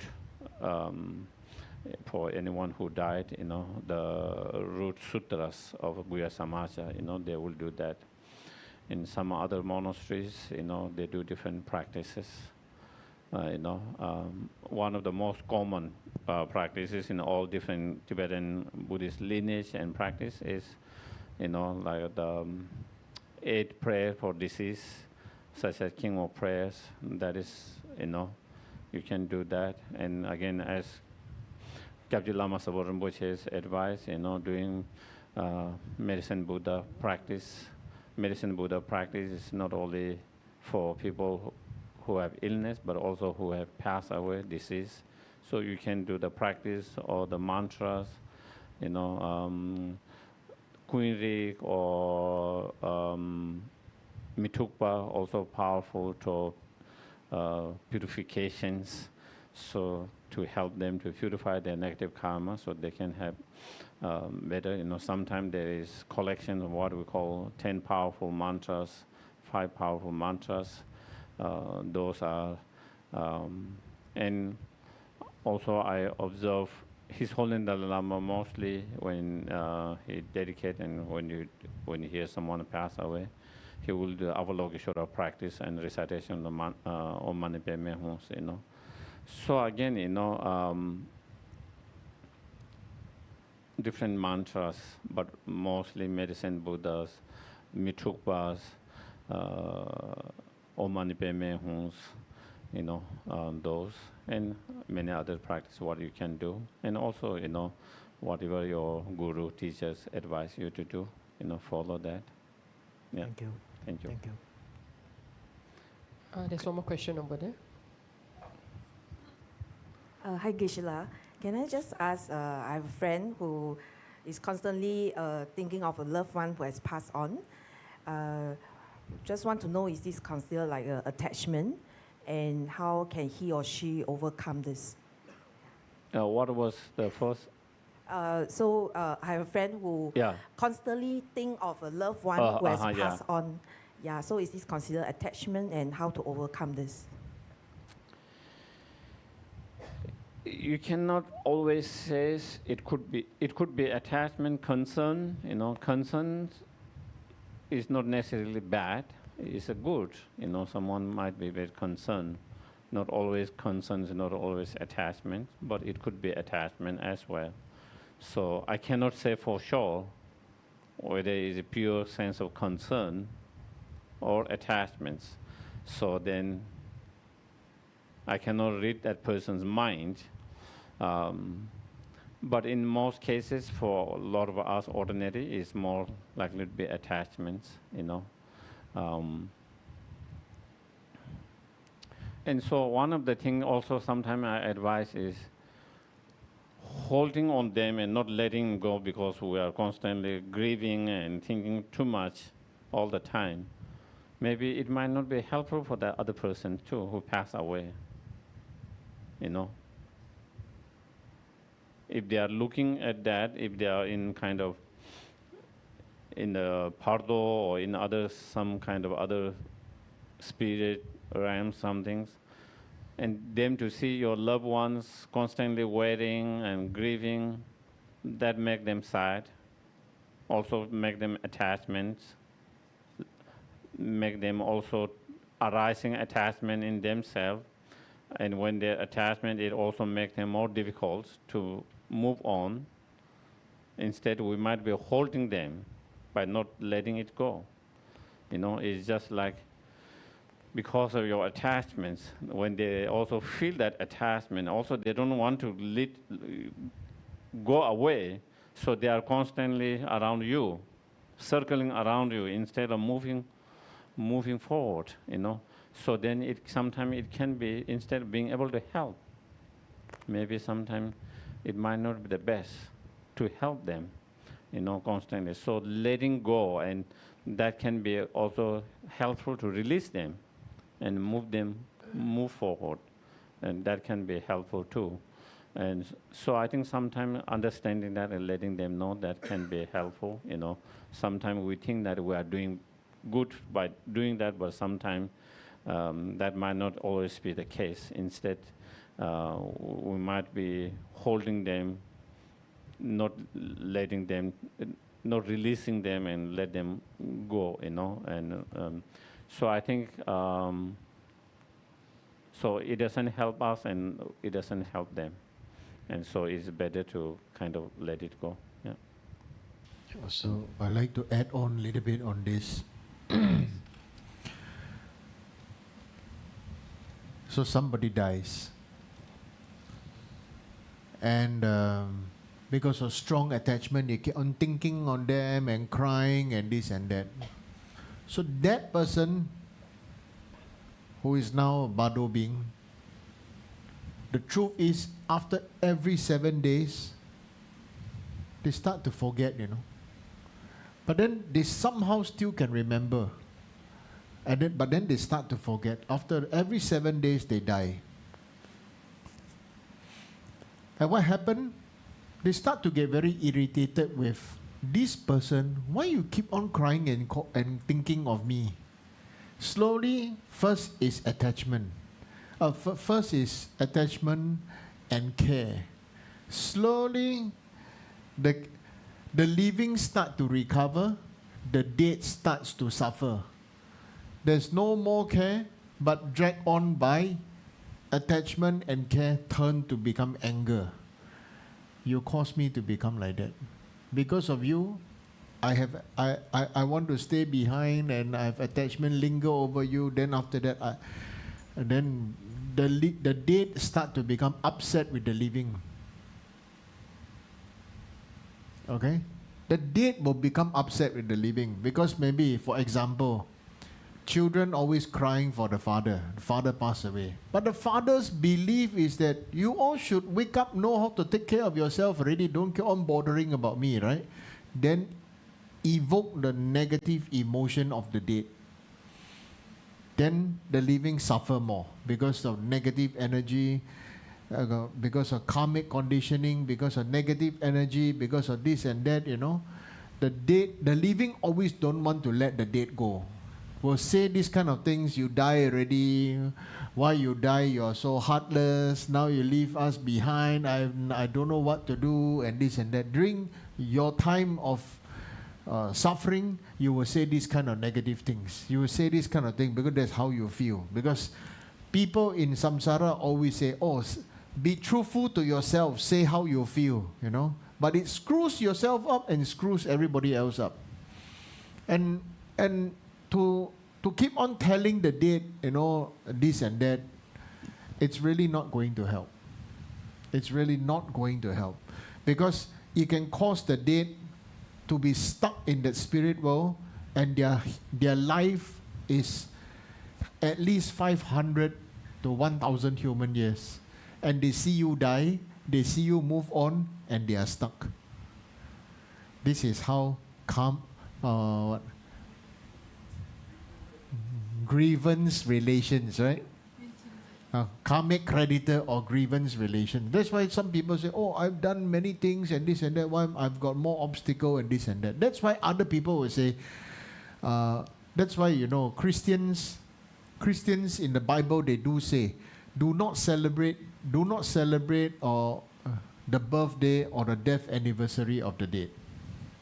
They have that. That's why for them, when they become Christian, they cut off relation with the dead. Okay? But for us, we don't have that. We always hold to have some love, some respect, and this and that. That is okay. The issue right now is it us who don't want to let them go, or they don't want to let us go? Actually, when they're gone, they want to go. They also sick and tired, especially those who are suffering from long illnesses. Why get stuck? Okay? And so go to a deeper part the deeper part of it is, why do you keep on believing that you are this name and you are this form and you are this sex and you are this human being and you are this race and you are this religion? Because you don't freaking even remember what you ate yesterday, how many plates of chicken rice you ate, right? You cannot remember what you ate yesterday. You freaking cannot remember your past life. You don't even remember what is your favorite food when you're in your childhood primary school or something like that. And then we create a lot of emotions and this. So when we say, many of your questions asked Geshe-la, I want to say, for all of us, the important thing is, really we need to train to see, live your life to the fullest, but train to see everything as an illusion. Live your life to the fullest and train to see everything as illusion, just like a child believing that he or she is Wonder Woman, Superman, don't know, whatever superpower. When they play, they really play. So this is how you should live your life. When you practice, you also really practice.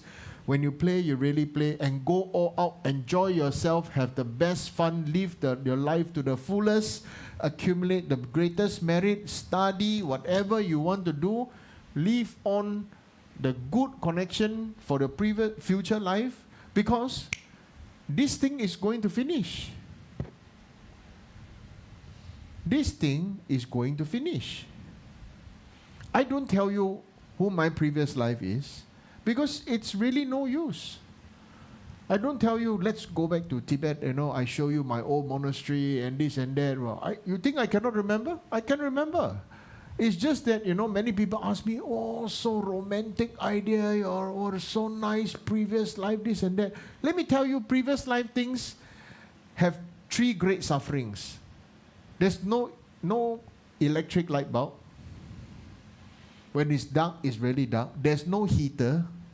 There's no toilet. Okay? And this is enough to screw any one of you up these days.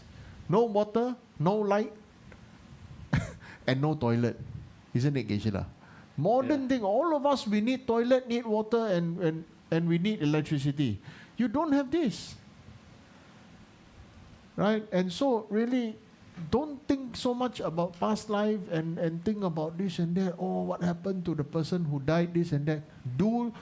And to answer Jensen's nice question, what we can do for Chloe, who has passed away, if you come together, then it means gathering of yogis and yoginis to do puja, then do medicine Buddha puja, do Guru puja. Okay? But for the rest, when we are on our own, your best practice is do your own idam practice. Your idam can do everything. Right? Just like your vacuum cleaner can vacuum the floor. If it's good quality vacuum cleaner, can vacuum water, vacuum mud, vacuum dust, vacuum everything, right? Its purpose is vacuum, but can do many of the activities. Your idam also have a pure land and also can say, hello, Amitabha Buddha, somebody died here, come, I send him to you. Send him, send her to you. So you must have 100% full faith on your idam. Don't say, sometime I rely on this one, sometime I do this one, sometime I do that one. Okay? Just like maybe ordinary people like to have 10, 20 sifu, 10, 20 guru. Oh, this guru, I want to gamble, I go and find this guru will give me lottery number. If I quarrel with my wife, I go find this guru recite mantra, then after that, relationship become good. My children don't listen to me, I go find another guru, this and that. All these are bullshit now. Okay? Just don't allow yourself to, this is called guarding your heart, guarding your mind. We all should not allow our mind to be so easily attracted by things or the benefits or short-term benefits of this life. And the long and short of it, we should really have integrity and responsibility for our practice and ourselves. Yeah? So this is the part that I want to say. Tomorrow, for those who are coming tomorrow, then tomorrow I will give, tomorrow there's the fire puja, and tomorrow fire puja I will explain about Empress Wu Zetian. Okay?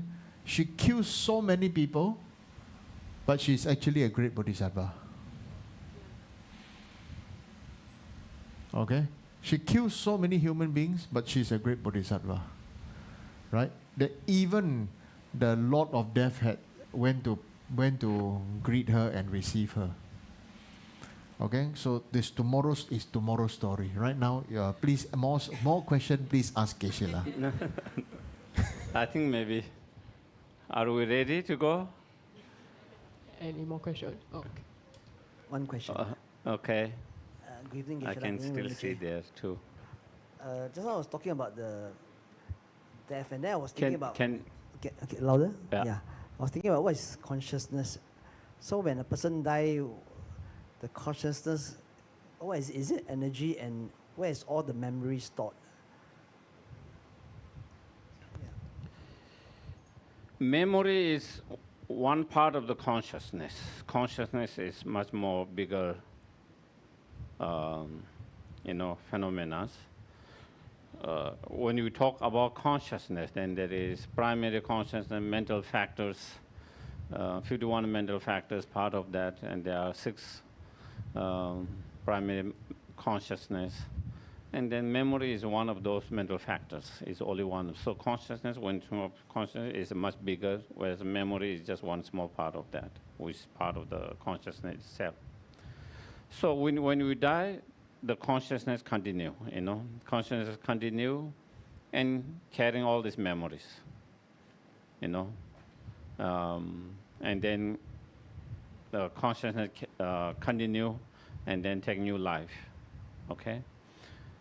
Of course, even though the imprint of the memories are, sometimes some people remember more and some people doesn't remember more. Some people doesn't remember. As Rinpoche said before, we don't remember what you ate yesterday, or sometimes even to the morning. So that is why also we don't remember so much, Just because we don't remember, it doesn't mean it didn't happen, Even in this life, we don't remember everything that happened today, too. And so, but that consciousness is the one that carry the memory. Okay. Thank you. Thank you, Geshe-la. Yes, please. Thank you, Geshe-la. So maybe we will have caution until midnight.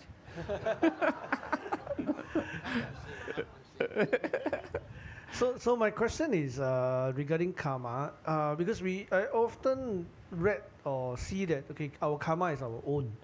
So say for example just now they were saying, is there anything we can do for our fellow Someone practitioners? pass away. Yeah.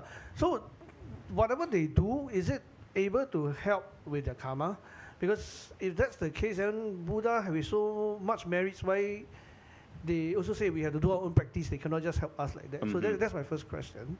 Then the second question is that can positive merits actually negate negative karma? So say last time we do something bad, can we do something good today? Can it help with the bad karma? Yeah. Of course,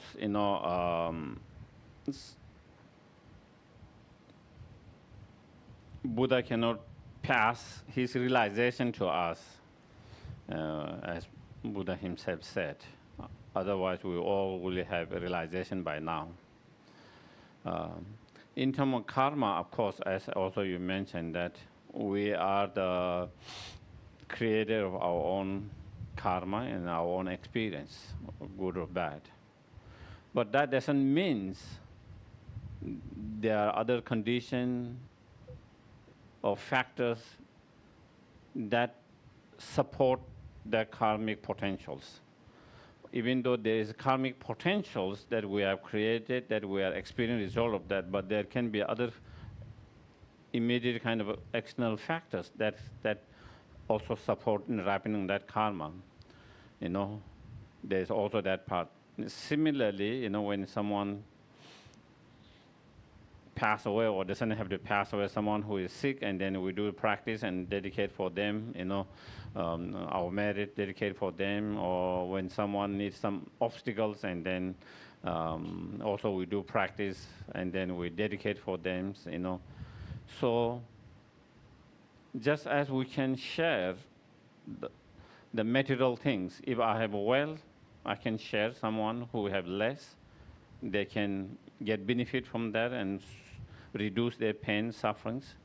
If those material things can be shared, why cannot internal also energy be shared? You know? So the merit, the virtues, the positive karma that we have created, the merit, that also can be shared. And so that is, you create that and then you share with them, dedicate them and share with them. And that is how they get the benefit. And the more stronger karmic connection you have, the more influence you can have, the person who is sharing with others. There are few factors: strong karmic connections, or the person who is doing more highly realized beings, you know, more highly realized being, and also karmic connection in terms of different karmic connection, as a families, as a friends, guru disciples, or different, you know. So when that happens, then again, when you dedicate, share, then again, it can have more stronger influence. So it supports in changing their karma, and then so they have better result, you know. So that is how we influence through our dedications, through our practice, and then dedicating the merit in that way. The second question was, what was the? Oh, yeah, okay. With the negative karma, of course, there are certain purification practices, and some of those practices are both purification, accumulation, and merit. You know, so most of the practice do that. Maybe some will practice more strong purification and while it still create merit, and some of them more stronger merit, but also they do some purifications. It has some impact of that. And even some practice, even it doesn't have this the effect of purifying, but still by positive, strong accumulating merit, then it gives rise to experiencing the positive karma. By experiencing the positive karma first, then you postpone the negative karma from arising now. It's postponed. And so in that way, you get the time, opportunity to purify later, and through different practice of purification. So some of them, it can act as a purification as well, and if there is some practice that doesn't act as purification, but just purely merit, even in that cases, because of your merit, then you also, it helps to ripening your positive karma, and thereby not giving chance for the negative karma to arise now, and therefore is postponed, and because it's postponed, you have the opportunity to purify and before it's ripened. So I think there can be many factors like that, how it can work differently. Yeah, so dedications, yeah.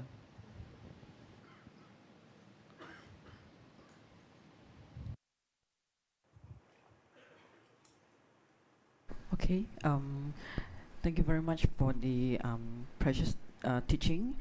So we shall all offer a mandala. Om Mahong, Om Mahong, Om Mahong.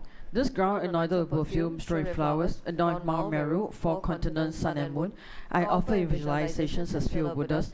May all ascension beings thus enjoy this pure land.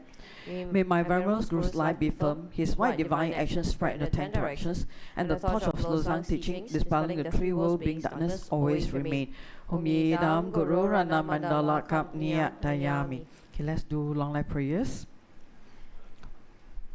In the land encircled by snowy mountains, you're the source of all happiness and good. All powerful transient Tenzigatsu, please remain until samsara ends. May the teachings of the Buddha flourish, and may those upholding the teachings have long lives. May all transmigrators be well and happy, and may their temporary and ultimate aims be accomplished. Om Savasti, like the countless light rays that radiate from Ruby Mountain, is the Amitabha, Lord of everlasting life, who cultivates and one does not tire of seeing, whose essence is of infinite life, the nectar of immortality. Please instantly grant our Guru, the CD of stable and everlasting life. You're intelligent and skillful in upholding traditions of Buddha, spreading the holy Dharma through through explanations and practices, in order to lead disciples on the path to liberation. You're the one who is an unequal guide. Please live a long and stable life. I request respectfully my precious Holy Guru to enjoy astute health. I request respectfully my precious Holy Guru to live a long life. I request respectfully my precious Holy Guru that your Dharma activities spread and flourish far and wide. I request respectfully my precious Holy Guru to bless me to be never separated from you. In all my future rebirths, may I never be separated from my perfect Guru. May I enjoy the magnificent Dharma, and by completing the qualities of stations and path, may quickly attain the state of Vajradhara. Due to the blessing of the Guru, the three jewels, and especially due to enlightened activities of Master Gyalmo, may Singhatuten Namdro Rinpoche's life be stable and his activities increase. Homage to the Zampi of deities who are the source of 100 varieties of preciousness, by knowledge, compassion, power that liberates from mere seeing and hearing, from the blessing and path to truth the assembly of deities, may the lotus of long life, good health, happiness, and prosperity blossom. Okay, let's do dedication. Due to this merit, may I soon attain the enlightened state of Guru Buddha, that I may be able to liberate all sentient beings from the suffering. May the precious Bodhi mind not yet born arise and grow. May the born have no decline, but increase forevermore. Me the way the cherries, tree make him pay Wang Bo Jiang Pei Yang.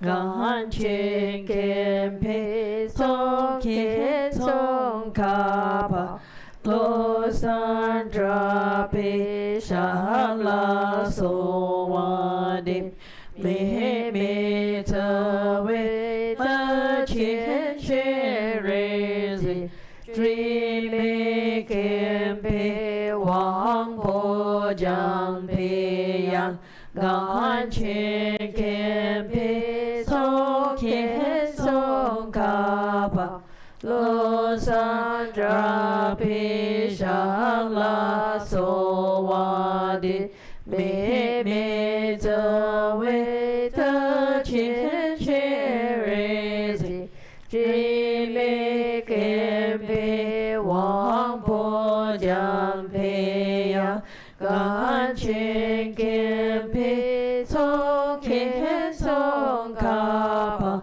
Lo San Dra Pi Sha La So Wa Di. Okay, no prostration tonight.